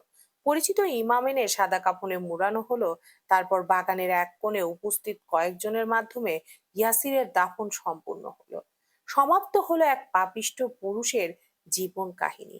বাগানের এক কোণে দাফন করে সবাই একে একে বাড়ির ভেতরে ঢুকে গেল। সায়ন একা উঠতে হাঁটতে পারে না দেখে জানাজাতে শরিক হতে পারেনি। শুধু ফিরে আসার জন্য পিছু ঘুরতেই তখন সারাফত চৌধুরী বললেন, মৃত মানুষের উপর রাগ পুষে রাখতে নেই, পারলে মাফ করে দাও। আমার সন্তানের পাশে তোমার সন্তানকে ঠাঁই দিয়েছি, আর কি চাও? একথা বলে শুদ্ধ আর দাঁড়ালো না। সারাপত চৌধুরী এতক্ষণে খেয়াল করলেন শুদ্ধ শীতলের মৃত সন্তানের পাশে ইয়াসিরের কবর। অবাক হলেন আবার খুশিও হলেন। যাক, অভাগার একদিকে তো ঠাঁই মিলল। বিভীষিকাময় দীর্ঘ এক রাতের অবসান ঘটিয়ে প্রকৃতিতে নতুন ভোরের সূচনা হলো। পূর্ব আকাশ ছড়ালো সূর্যের নরম আলো। কলরবে মেতে উঠল চড়ুই পাখির দল। তারা মনের সুখে ডালে ডালে নেচে নেচে উড়ে ঘুরে বেড়াতে লাগলো। আকাশে ভাসছে পুঞ্জ পুঞ্জ মেঘমালা, বইছে মৃদুমন্দ বাতাস। রাতের বৃষ্টিতে ভিজে আছে বাগানের মাটি। কোথাও কোথাও জমেছে বৃষ্টির জল। গাছের পাতাগুলোকে সজীব লাগছে, যেন তাদের সকল গ্লানি ধুয়ে মুছে গেছে, পেয়েছে নতুন এক জীবন। ফজরের আজানের পর চৌধুরী বাড়ির সদস্যদের চোখে ঘুম নেমেছে। কামরান, হাসান, স্যান্ডি, আজম, অর্ক চৌধুরী নিবাস থেকে গেছে। ছেলেগুলো দেশে ফিরে একদণ্ড বিশ্রাম নিতে পারেনি। পরিস্থিতি এমন যে খাওয়ার কথা বলতেও মাথায় আসেনি। এভাবে আরো কিছুক্ষণ সময় গড়ালো। রোদের তাপ বাড়লো। দৈনন্দিন রুটিন অনুযায়ী শহরবাসী লেগে পড়েছে যার যার কর্মে। ঘড়ির কাঁটাও টিকটিক করে চলতে চলতে ঘন্টার ঘরে স্থির হলো। ঘড়িতে যখন সকাল 7:30, তখন হঠাৎ সিতারার ঘুম ভেঙে গেল। উনি ধীরে ধীরে চোখ মেলে দেখলেন ড্রয়িং রুমের মেঝেতে বসে আছেন। ওনার কোলের উপর সায়ন ঘুমিয়ে আছে। সায়নের বাম পায়ের কাছে কখন এসে শুয়েছে রুবাব, শখ, স্বর্ণ আর ঐশ্বর্য। গত রাতে কেউই রুমে ঘুমায়নি। সবকটা ড্রয়িং রুমে বসেছিল। বসে থাকতে থাকতে ক্লান্ত চোখে ঘুম নেমে এসেছে। ঘুমের চোটে যে যেখানে পেরেছে শরীর এলিয়ে দিয়েছে। সবার দিকে নজর ঘোরাতেই শুদ্ধর সঙ্গে এবার চোখাচোখি হলো। ছেলেটা আধশোয়া হয়ে সোফায় বসে আছে, হয়তো শাওয়ার নিয়েছে। হাতে ধোয়া ওঠা কফির মগ। ওনাকে জাগতে দেখে শুদ্ধই আগে মুখ খুলল। এভাবে শুয়ে বসে থাকলে ঘাড় ব্যথা করবে। ওদেরকে উঠিয়ে যার যার রুমে পাঠিয়ে দাও। হুম। সকাল 8টায় ভাইয়ার মেডিসিন আছে। নাস্তা বানাতে দেরি লাগবে না? ঝটপট। আমি বাইরে থেকে নাস্তা আনিয়েছি। ওমা, বাইরে থেকে কেন? তোমার শরীরটাও তো ভালো নেই। আজ না হয় রেস্ট নাও। হুম। তা তোমার বাবা কি রুমে? না, বাগানের দিকে গেল। ও। বাকিরা এখনো ঘুমালেও স্বর্ণকে রুমে পাঠাওনি কেন? ওর কি এখন এভাবে চললে হবে? নিজের সচেতনতা নিজের কাছে। কেন, কিছু হয়েছে? হয়নি, তবে হতে কতক্ষণ? আমি নিচে এসে দেখি তোমার গুণধর ছেলে স্বর্ণর পেটের উপর পা তুলে ঘুমিয়ে আছে।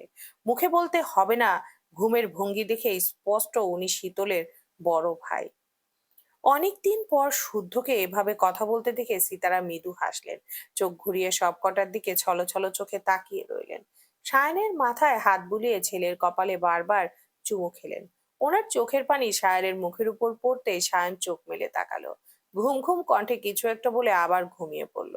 কিন্তু চেতারা ঠেলে ঠুলে সবকটাকে ডেকে যার যার রুমে পাঠিয়ে দিলেন। এভাবে শুলে ঘাড় ব্যথা করবে। কারোরই ঠিকঠাক ভাবে ঘুম পুরো হয়নি দেখে কেউ কথা বাড়ালো না। হেলে দুলে যে যার বরাদ্দকৃত রুমে চলে গেল।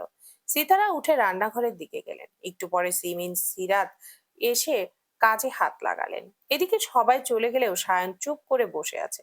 সে একা উঠতে পারে না, ধরে ধরে হাঁটতে হয়। পায়ে খুব একটা শক্তি পায় না। সকালবেলা খালি পেটে গা গুলিয়ে উঠতেই স্বর্ণ রুমের দিকে দৌড় দিল। পেছন থেকে শুদ্ধ সাবধানে যাওয়ার কথা স্মরণ করিয়ে দিল। আশেপাশে কাউকে না দেখে সায়ন এবার শুদ্ধর দিকে তাকালো। তারপর গলা খাকারি দিয়ে বলল, রুমে যাব। সিঁড়ি দিয়ে উঠে হাতের বাম পাশের রুম। নিয়ে চল। পারবো না। ভারী বেয়াদব হয়েছিস তো। ধন্যবাদ। শুদ্ধকে তেরামি করতে দেখে সায়ন ভুরুকুটি করে তাকিয়ে রইল। বুঝলো কোনো কারণে রেগে আছে তার উপর, তাই গলার স্বর নরম করে বলল, বড় ভাইকে সাহায্য করলে জীবনে সফলতা আসে। আমার জীবনে সফলতা, বিফলতা, কঠোরতা, মধুরতা সবই আছে। আর লাগবে না। সায়ন নিজেও জানে শুদ্ধর সাথে তর্কে পারবে না, তাই অন্য চাল খাটালো। বেশ মায়া মায়া সুরে বলল, ছোটবেলায় তুই আমার আইসক্রিম খেয়ে নিতি, তবুও কখনো তোকে কিছু বলিনি। তাহলে আজ বলছো কেন? বলছি কারণ সেদিনের আইসক্রিমের বিনিময়ে আজকে কিছু চাই। সরি, খুচরো টাকা নেয় পাশের বাড়ি দেখুন। টাকার কথা শুনে সায়ান হাতের কাছে থাকা কুশনটা ছুঁড়ে মারলো। শুদ্ধ সেটা চমৎকার ভাবে ক্যাচ করে ফেললো। তখন সায়ন ওর কনিষ্ঠ আঙ্গুল উঁচিয়ে দেখালো, অর্থাৎ ওয়াশরুম যাবে। তবুও উঠলো না শুদ্ধ, তেরামি করে বসেই রইলো। তখন সায়ন অসহায় দৃষ্টিতে তাকিয়ে জানালো শুদ্ধের কথায় রাজি।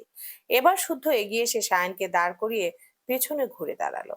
তখন সায়ন বলল, আমি কি বাচ্চা নাকি ব্যথা পাবি? ভাইয়ের কাছে ভাইকে ভারী লাগে নাকি? কই জানতাম না তো। একথা শুনে সায়ন হাসলো, তার চোখ জোড়া খুশিরা নৃত্য করে উঠলো। লাফ মেরে শুদ্ধর পিঠে উঠতে গিয়ে ব্যথাতুর শব্দ করে উঠলো। ভাইকে ছটপট করতে দেখে শুদ্ধ বিরক্তি নিয়ে একবার তাকিয়ে সিঁড়ি বেয়ে উঠতে লাগলো। সায়ন তাকেও পিঠে করে কত ঘুরিয়েছে, বড় হয়েও সে কতবার পিঠে উঠেছে। এমনও হয়েছে শুদ্ধ দাঁড়িয়ে আছে, সায়ন কোথা থেকে দৌড়ে এসে পিঠে উঠেছে। শুদ্ধ কখনো তাল সামলাতে পেরেছে, কখনো বা দুজন হুড়মুড় করে পড়েছে। আহা কি সুন্দর ছিল সেসব দিন। আগের কথাগুলোই ভাবছিল সায়ন। হঠাৎ মাঝসিঁড়িতে শুদ্ধ তাকে ছেড়ে গেলে চিৎকার করে উঠল। ভয়ে শুদ্ধর গলা জাপটে ধরে এক মনে গালি দিতে লাগলো। সায়নের চেঁচানো শুনে সিতারা, সিমিন, সিরাত ছুটে এলো, এসে ওদের কাণ্ডে হেসে ফেললেন। মিছিমিছি শুদ্ধকে বকলেন। শুদ্ধ কোনো প্রতিক্রিয়া দেখালো না, ভাইকে নিয়ে রুমে চলে গেল। ওদের যেতে দেখে ওনারাও কাজে লেগে পড়লেন। কতদিন পর আবারও খুনসুটির দেখা মিলল। মনে প্রাণে দোয়া করতে লাগলেন এই খুনসুটি যেন অটুট থাকে। তারপর শুদ্ধ সায়নকে রুমে পৌঁছে দিয়ে পা বাড়াতে যাবে, তখন সায়ন ডেকে উঠল, ভাই। কতদিন পর সুমধুর ডাক শুনে শুদ্ধর পাজোড়া থেমে গেল। ঘাড় ঘুরিয়ে তাকালো। তখন সায়ন মাথা নিচু করে বলল, ভালো থাকার অভিনয়ে বরাবরই তুই সেরা, কিন্তু আমি তো পারি না। আমি বোনের কাছে যাব। সুস্থ হও। আমি সুস্থ আছি, চল ভাই। কেন বুঝতে পারছিস না? আমি শান্তি পাচ্ছি না। বাড়িতে পা রাখার সঙ্গে সঙ্গে কানে ভেসে আসছে আমার শীতলের ডাক, খিলখিল হাসির শব্দ, কত খুনসুটিপূর্ণ মুহূর্ত। শুদ্ধ ভাই, আমায় নিয়ে চল না প্লিজ। সুস্থ হও, ঘাড়ে করে হাতি টেনে নিয়ে যেতে পারবো না। এমনিতেই প্রচুর ধকল যাচ্ছে, শরীরটাও ভালো যাচ্ছে না। তাছাড়া আজ খুব ভিড় হবে। হোক, আমি আজই যাব। আচ্ছা, দেখি পারমিশন পাই কিনা। হোম, আজই কিন্তু। একথা শুনে শুদ্ধ চলে গেল। তখন স্বর্ণ ওয়াশরুম থেকে বের হতেই চার চোখের মিলন ঘটলো। কেউ চোখ সরালো না, নড়লো না। কেবল তাকিয়ে রইলো সায়ন প্রিয় মুখখানার দিকে। তাকিয়ে দুই হাত দুদিকে বাড়াতেই স্বর্ণ ছুটে গিয়ে আছড়ে পড়লো তার বুকে। কিছুটা পিছিয়ে গেল সায়ন, তাল সামলাতে না পেরে স্বর্ণকে নিয়েই শুয়ে পড়ল। প্রচন্ড ব্যথা পেলেও চুপ করে রইল। তখন স্বর্ণ বুক ভোরের মতো শ্বাস টানতে থাকলো। এই তো তার প্রিয় ঘান, প্রিয় মানুষ। এটার জন্য এতদিন পাগল পাগল লাগছিল। সে সায়নের টি শার্টের কলার খামচে ধরে বুকের ভেতর ঢুকে যাওয়ার চেষ্টা করলো, কিন্তু পারলো না দেখে ব্যর্থ হয়ে ফুপিয়ে কেঁদে উঠল। সায়ন তাকে শক্ত করে নিজের বাহু ধরে আগলে নিল। মুখে রা নেই কারো। ওভাবেই রইল কিছুক্ষণ, বেশ কয়েক মিনিট পর সায়ন স্বর্ণের মাথায় আদর রেখে বেশ আদুরে সুরে ডাকলো, জান। কথা বলবি না? অন্তরাত্মা শুকিয়ে আছে আমার, একটু কথা বল। খুব বেশি কষ্ট দিয়ে ফেলেছি? আচ্ছা, সরি। সরির সঙ্গে আই লাভ ইউ এর টক মিষ্টি ভর্তা। ভর্তা না তোর পছন্দ? ভালোবাসি তো, ভীষণ ভালোবাসি, পাগলের মতো ভালোবাসি। এ কথা বলে স্বর্ণ মুখ উঁচু করে ধরে কপালের মাঝখানে আদর দিল। স্বর্ণের চোখের পানি বাদ মানল না, এবার শব্দ করে কাঁদতে লাগলো। স্বর্ণ কোমলকে কাঁদতে দেখে সায়নও কেমন ছটফটিয়ে উঠল। অসহায় দৃষ্টিতে তাকিয়ে বলল, জান জান রে, এভাবে কাঁদিস না। তোকে কাঁদতে দেখলে আমার অসহায় লাগে। আমার পুরো পৃথিবী অন্ধকার হয়ে আসে। থাম, থাম না, বাল। স্বর্ণকে চুপ থাকতে দেখে সায়ন হঠাৎ ইয়াক ইয়াক করে বমি করার মতো ভঙ্গি করলো। স্বর্ণ উতলা হয়ে ধরতে গেলে সায়ন তাকে থামিয়ে দিয়ে বলল, তেমন কিছু না, একদম ঠিক আছে। আসলে বাবা হব তো, তাই ঘন ঘন বমি পাচ্ছে আর কি। একথা বলে দাঁত বের করে হাসলো সে। স্বর্ণ ওর বুকের কিল বসিয়ে হেসে ফেলল। এত পাজি! তখন সায়ন তার হাতটা ধীরে ধীরে স্বর্ণের পেটে ছুঁয়ে ফিসফিস করে বলল, আমার বাবাকে অতিষ্ঠ করে তোলা এই আমিটা বাবা হয়ে গেলাম। কি আশ্চর্য, কি আশ্চর্য। চলবে ইনশাআল্লাহ।